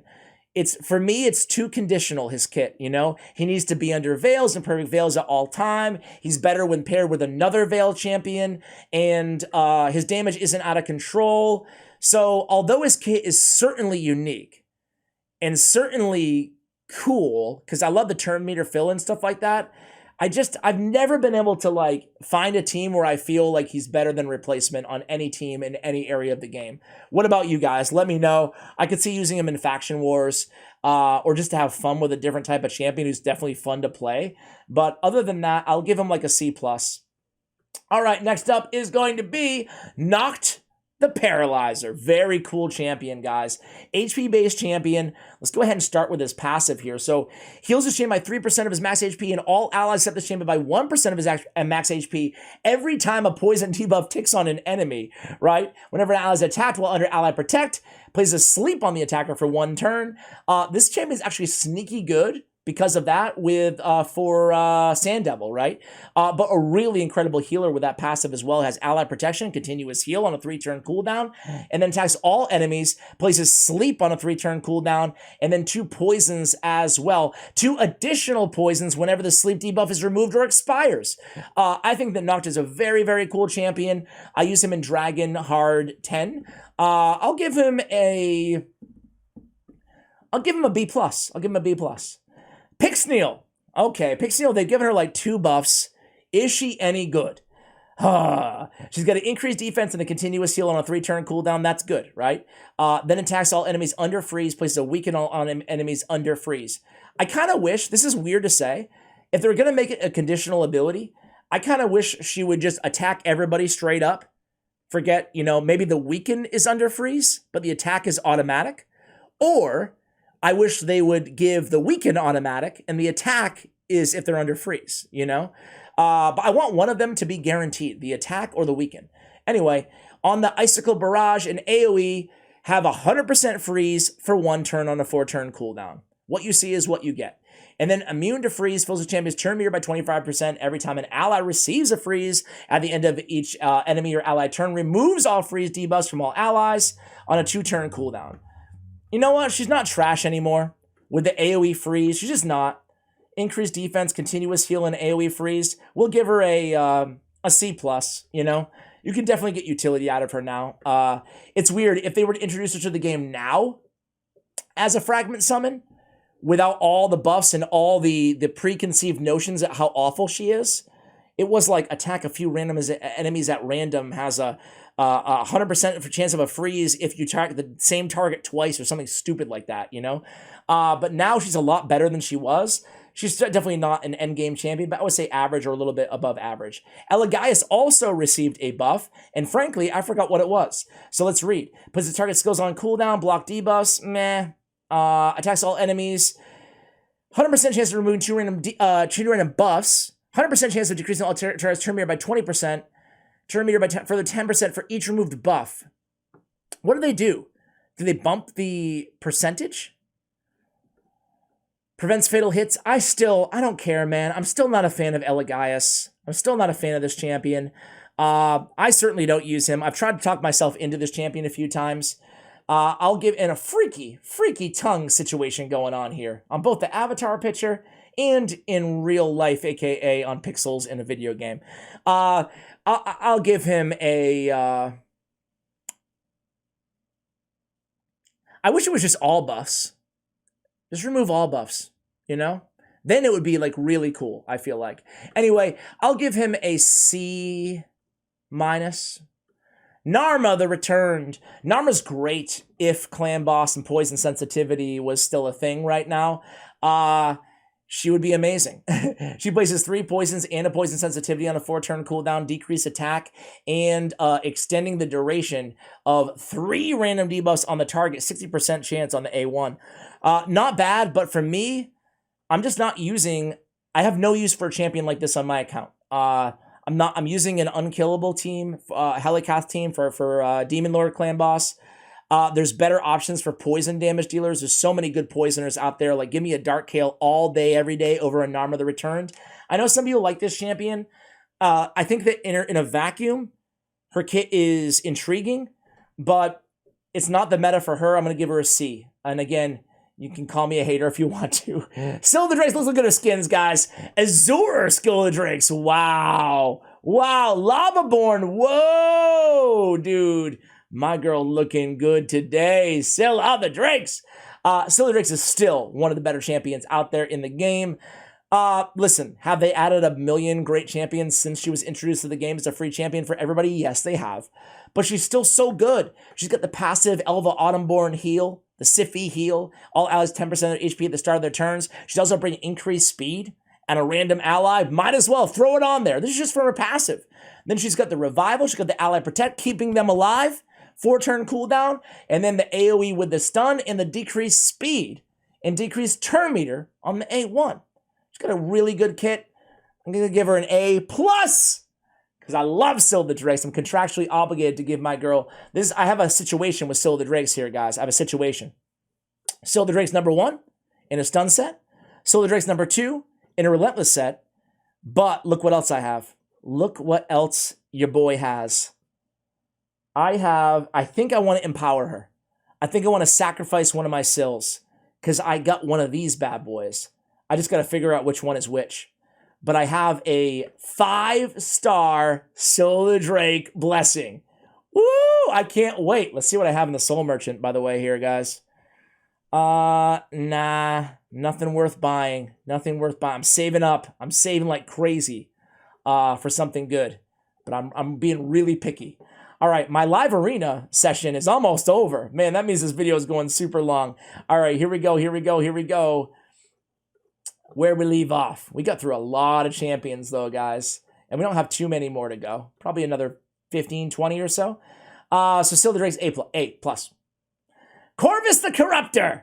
First of all, this good dude looks so cool, man. the medieval like Black Death, Black Plague or whatever, bubonic plague, doctor's mask. Fits right into the Sacred Order motif so beautifully as well. I really love the aesthetic of this champion. I had been running him in Guardian gear, well, he is still, in a Perception set, in Dragon Hard. But a really cool kit. So he's a defense-based champion. Again, almost 1400, so not bad on the base defense. Look at his kit. He's got a decreased attack on the A1, on the A2. Medical Miracle attacks all enemies 2 times, 3-turn cooldown. First hit, increase the duration of all enemy debuffs. Second hit, increase the duration of all ally buffs. Very good ability on the A2. Attacks all enemies on field research 2 times. Each hit, 100% chance of placing 2 poisons, so 4 poisons, and then poison sensitivity after the initial attack.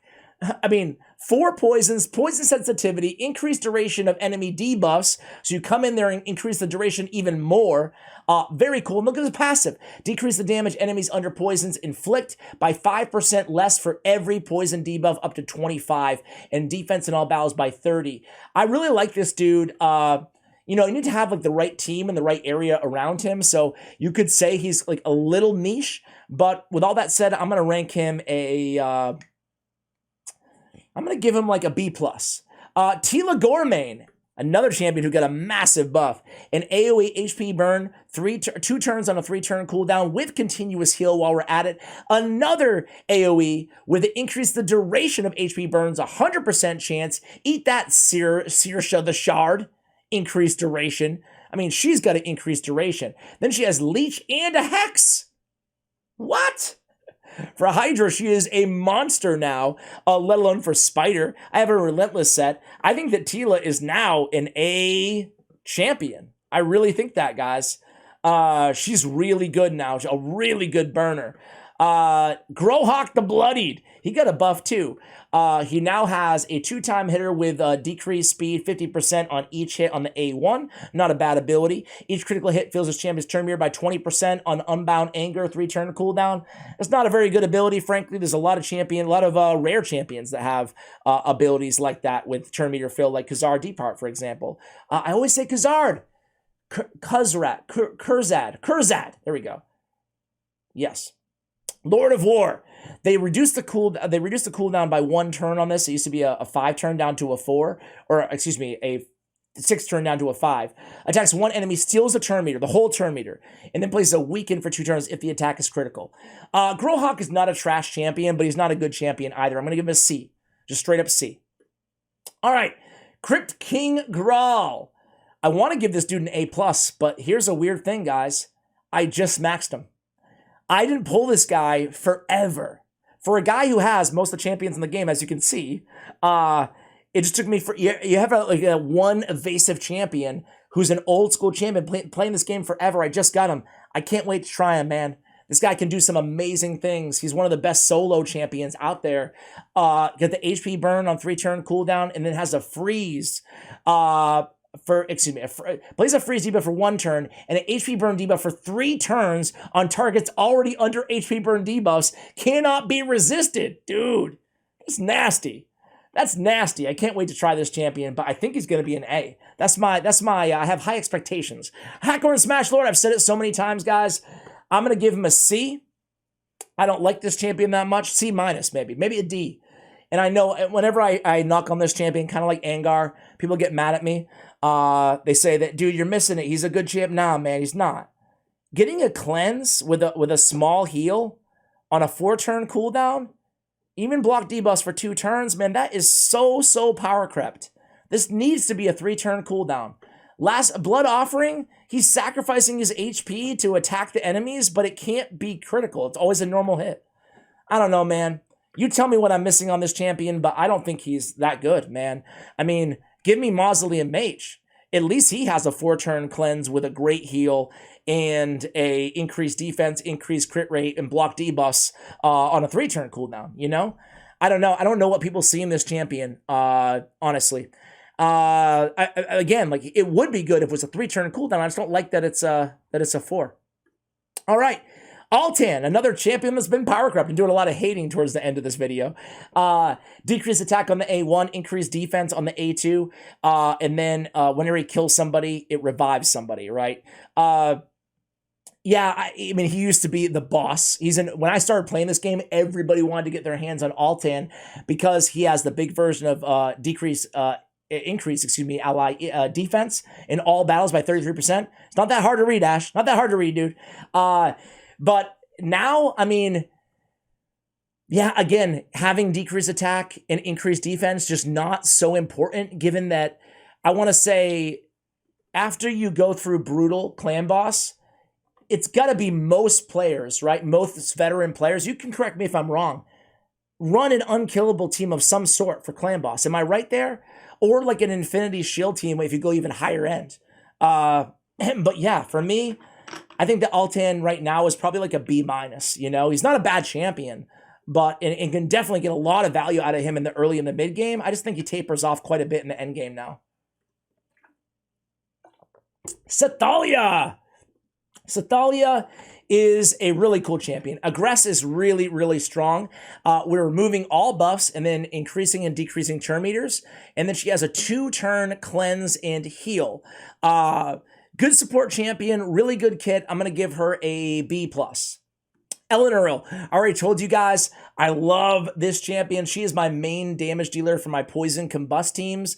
Deals damage from all poison debuffs on all enemies instantly. She's also bringing a poison and a second poison if the attack is critical on all enemies. She can help set up her combust. So yeah, man, I use Ellen Earl all the time. I have her built, you know, kind of fast with enough accuracy to do her thing, and that's about it. Some survivability on her as well. So I'm running her in like, you know, let's see, HP, and not so worried about the damage, even though I do have 100% crit rate, so I must have crit rate on the gauntlets there. But I'll give Ellen Earl an A. Roshkar the Tower. Definitely a power creep champion. Helicath is so much better. With that being said, you know, if you get block damage for 2 out of every 4 turns, at least you got that. I don't think the rest of his kit really stands out as anything special to me. I'll give him a C. Prince Kymar, we already talked about. Lord Champfort. Lord Champfort. Man, he's really good for Iron Twins. He's got decreased defense on his A1. He's got an AoE decreased accuracy, decreased attack on a 3-turn cooldown. And at the start of this turn, plays a shield buff on this champion equal to 20% of their max HP for 2 turns. Will place a decreased speed debuff for 1 turn on whichever enemy attacks this champion. So really, really solid champion, I think. Oh, and also HP in dungeons by 50%. That's a nasty aura, man. A really nasty aura. That being said, I think he is a little bit niche. It's nice to have decreased accuracy and attack on a 3-turn cooldown. And he's an HP-based champion, so he's fairly easy to keep alive. But I'll give him like a B. I think a B is a fair grade for him. Ragash, I'm going to give an A+. They just broke the game when they made this dude. Not really, being super hyperbolic, but a defense-based nuker who has crazy multipliers on Fur Typhoon. He also has a 100% chance to place a stun, right? A stun debuff after attacking on a 3-turn cooldown with decreased defense with a great nuke. That is so busted. And then he has the strengthen and increased speed and perfect veil on himself on the A3. Big version of strengthen, no less. So he's bringing so much to the table, increased defense on himself on the A1. Why not while we're at it? He brings his own increased defense on a defense-based nuker slash a support slash damage dealer slash everything. At the start of each turn, plays a perfect veil for 1 turn on the ally with the highest attack. Dude, this guy does it all, man. Defense in all battles by 30%. Definitely worth booking. Definitely worth building. This guy's just an amazing, amazing champion. So versatile, too. You can use him in so many different areas of the game. A+. Corrado Fox Hunter. What do I have him in? I have him in Letho right now. I was trying him on the same, not anymore. I have his build kind of messed up, but I was trying him on the same team as Yumeko. I like Corrado. He was a previous fusion in the game. I don't love him, but I like him. He's got an AoE, block active skills. Cannot be resisted if Yumeko's on the same team, but it's a weird tandem ability because Yumeko already is putting their skills on cooldown. So why do we need to block their skills? You know? I never understood that at all, why they're a tandem champion with that kind of ability. I don't get it. Anyway, but he does have a stun for 2 turns. Grants an extra turn and resets the cooldown of the skill if Yumeko's on the same team and you kill an enemy, and he has good multipliers on both of his attacks. That's the good news, right? He can really nuke. Stoicism is a good passive as well. Honestly, I think that overall, Corrado's probably a B minus. Not the best nuker out there, but definitely not the worst nuker either. I have a lot of respect for that champion. Gamoran. Gamoran. This is one of those champions that I tried to talk myself into thinking he's good.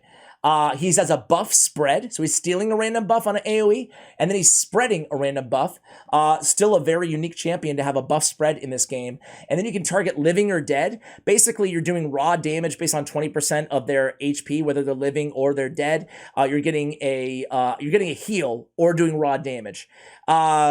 It can't be critical, but it will ignore 100% of each target's defense on this ability, right? It will block revive on them if they're dead. So it's a really cool kit. And this passive is really cool too. Revives a random ally 30% HP, 30% turn meter each time an enemy is killed. But still, 30% HP and 30% turn meter oftentimes just means they're gonna die right away again. I'll give him a D, man. I just can't. His kit reads really cool, but it doesn't. I don't think he's that good. Raf Matab, and I tried a lot on Gamoran. I tried to use him in Ice Golem. I tried to use him in Arena. I tried to think outside the box on this champion, and nothing I could come up with worked that well. Raf Matab is one of the other dudes with increased defense, right? He brings increased defense and reflect damage, kind of like Beauregard the Elder, but my man here brings Provoke as well. So 100% Provoke on a 3-turn cooldown. Also block damage on this champion for 1 turn, which is nice to have because of the Provoke. And then this champion's resistance is increased by 50 whenever their active skills are not on cooldown. Okay. Brawny Surge indeed. I guess it's better than nothing, right? He also brings resist by 60 in all battles. So he's like a resist and provoker. A unique kit to say the least. I don't love that it's a 4-turn cooldown. I think this could be a 3-turn cooldown. He wouldn't be broken or anything like that. With all that being said, though, I think that he is somewhat niche. I'll give him a B-. Rorik Wormbane. I'm a hater of Rorik. I don't know. Fully depletes target's turn meter and puts a stun on them. Okay. Ignore 50% of defense. Skill Breaker hits pretty hard, but single target, wah. Immune to stun. Yay. I'll give him a D. Kyoku. Ooh, now we're talking. I love me some Kyoku. I have her built here for, where was I using her? Oh, she's really, really good on Ice Golem, right? Because she's just one of the best tanks. I think her and Ursuga come to mind as some of the best tanks out there in the game. Ally Protect with block damage on herself for 3 turns, and then you grant an extra turn. That's really, really special, man. I mean, soaking up 50% of damage from all of your allies and then blocking damage, I don't need to tell you why that's so good. And then that extra turn can come in and place an AoE decrease attack on all enemies, right? Every time this champion is hit with a critical hit, heals all allies by 15% of their max HP and places an increased defense on them for 2 turns. Makes her great for the arena as well. Really strong passive, really, really good champion. Defense in all battles as well on the aura. Will place 3 hits if the target's under 3 or more debuffs on the A1 with Weaken. I mean, she's a really, and what's the name of that? One-eyed beast. I love it. I didn't even realize she has 1 eye. Didn't even realize. Okay, you go, Kyoku. All right, we have Rule the Huntmaster. He has a lot of crazy synergy with Hex, man. Decrease speed, decrease resistance, increase the damage they receive, decrease the value of heals they receive. He also is one of the few champions of the game that brings increased accuracy on an AoE, which is nice to have in a nuker kit, and he hits pretty hard. Extra hit on enemies under Hex. So a good Hex damage dealer. I will say that his overall utility and versatility is somewhat mitigated in the game. By the way, Kyoku A. Rule the Huntmaster, damage dealer, a hexer. I'll go B- on Rule the Huntmaster.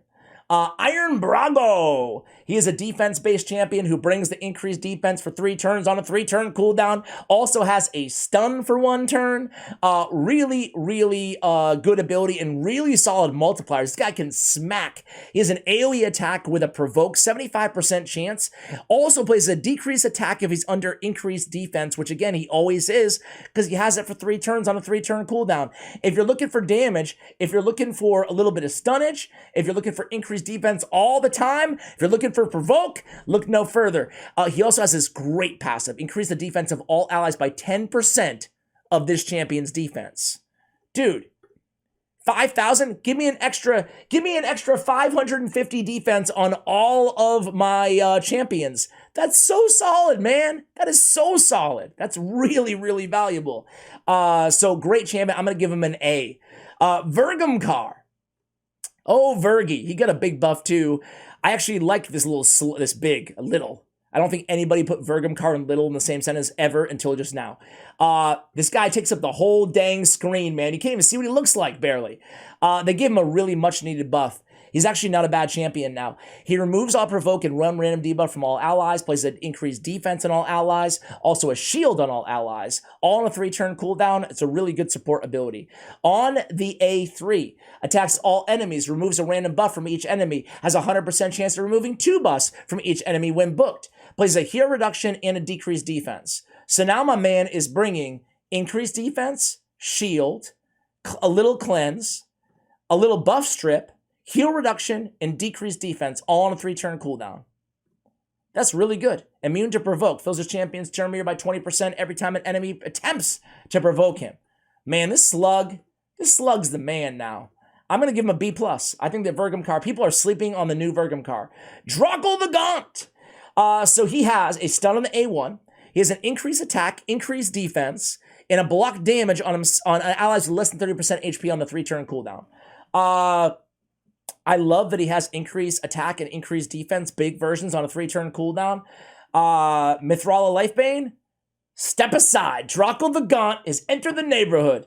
Okay, I'm being a little hyperbolic there, but it's not a bad ability at all, right? You're getting increased attack and increased defense on the same 3-turn cooldown. Plays a shield, equal to 50% of this champion's max HP. And then, I'm not sure, people say that this is a little bit wonky, like not working properly on the A3. It's a cool kind of shield synergy ability. Either way, though, we're not going to read it all out. Drockle the Gaunt, not a bad champion, not a great champion. Kind of a little bit, doesn't bring like quite enough to the table. I'll give him a B-, probably a little bit kinder than most to him. Nogdar the Headhunter. In a Frenzy set, he's amazing. 10% turn meter fill for every 5% HP lost, and he's sacrificing HP on all of his A2 and his A3 abilities. Sacrifice 50% HP, 50% HP, ergo filling that turn meter like crazy. This guy can smack. He's a great nuker, a really fun champion to use, and you can build him, pretty slow in a Frenzy set, and you could still get a lot of. I could easily put attack percentage on the boots instead of speed on the boots on this build. But either way, in a Frenzy set, this guy's so much fun, does a lot of damage. I use him in Faction Wars. He's like my biggest damage dealer in Faction Wars. However, he's extremely niche, How are you going to use this dude? He's so squishy, but the cool thing is with 12k HP, the cool thing is whenever he dies, he instantly revives himself on a 1-turn cooldown as long as he's the only one dead, right? So he's like the Energizer Bunny. He's very fun, but he's just not, like, other than the one day that there was a glitch and he was broken against Sand Devil and he could do it in 3 seconds, it just wasn't anything like super amazing about where you're going to use this dude, other than Faction Wars or Do Tower Waves. So I'll give him a C, but very fun though. On the fun scale, A. Practicality, C. Suzerain Catone. Suzerain Catone. Tomato. An AoE on every ability, right? But other than that, he's like, for me, he's like a Scartorsus type champion, right? He's got a lot of attack. You pull this champion and you think to yourself, oh, I've got one of the best nukers in the game. If you're a new player, right? And you just see that big attack number. But his multipliers are not there. He's got a decreased speed on the A1, 50% land rate, not too bad. He's got an AoE, 100% chance of a weaken, and then a chance at a decreased defense. I wish it was just decreased defense and a weaken because it's on a 4-turn cooldown. Just give him a 3-turn cooldown, And then on the A3, he's removing shield, block damage, unkillable, and then attacking them. The buff removal cannot be resisted. I don't know.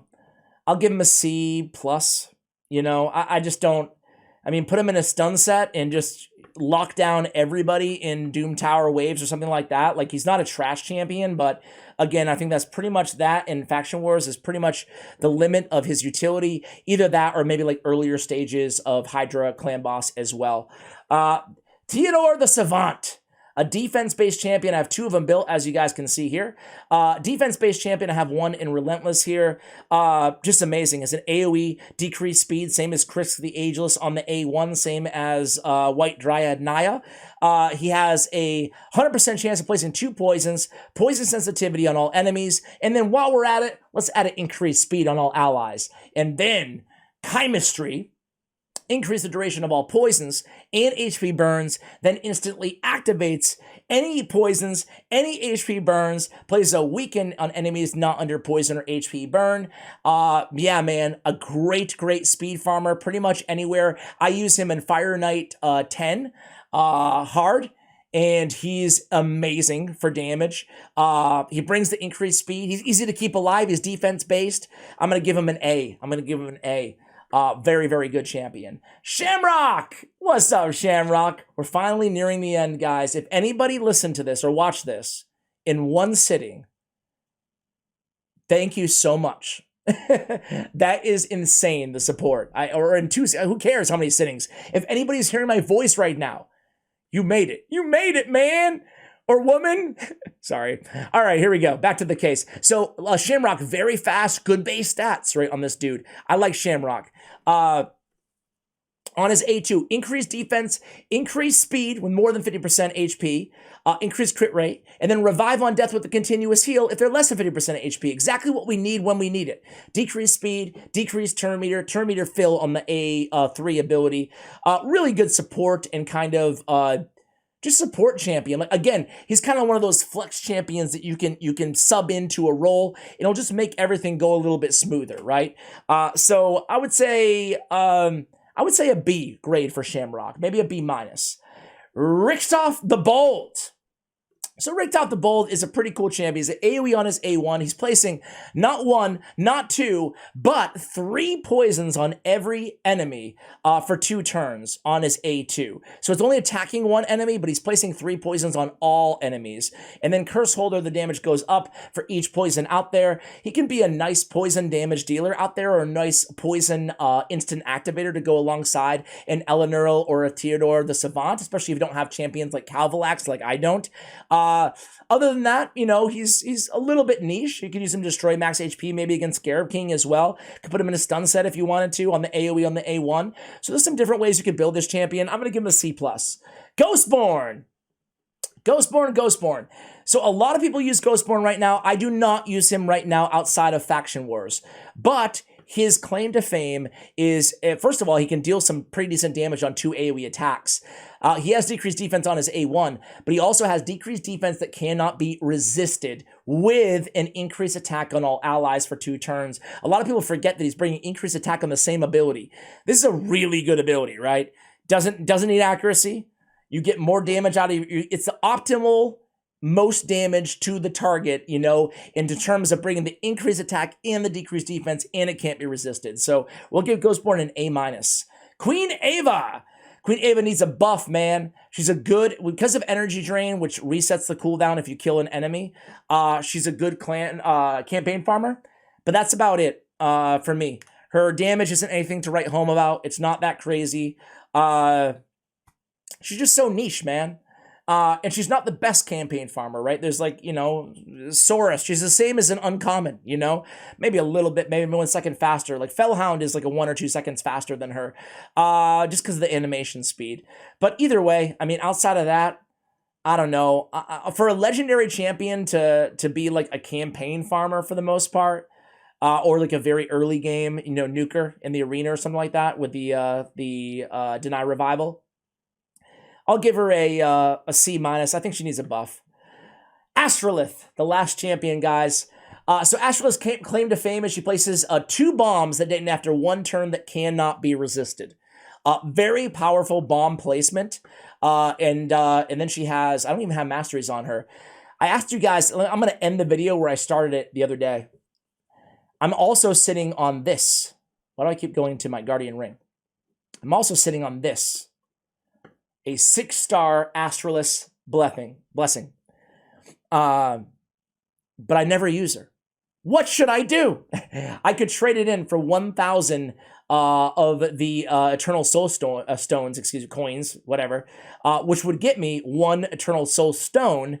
But even that's only like a 20% chance or whatever for a legendary champion, right? Let me check again. 30%, 20%. Yeah, man. I should probably just do it, right? I should probably just ascend her. Either way, we'll score her a B-, you know? Guys, there it is. 3 hours plus. I just casually dropped a 3-hour video on you. Thank you so much for the support, guys. Hope you have a tremendous rest of your day, your evening, your week, the month it took you to watch this video. Much love to you, especially if you need it out there. Positive vibes. And as always, take care, guys.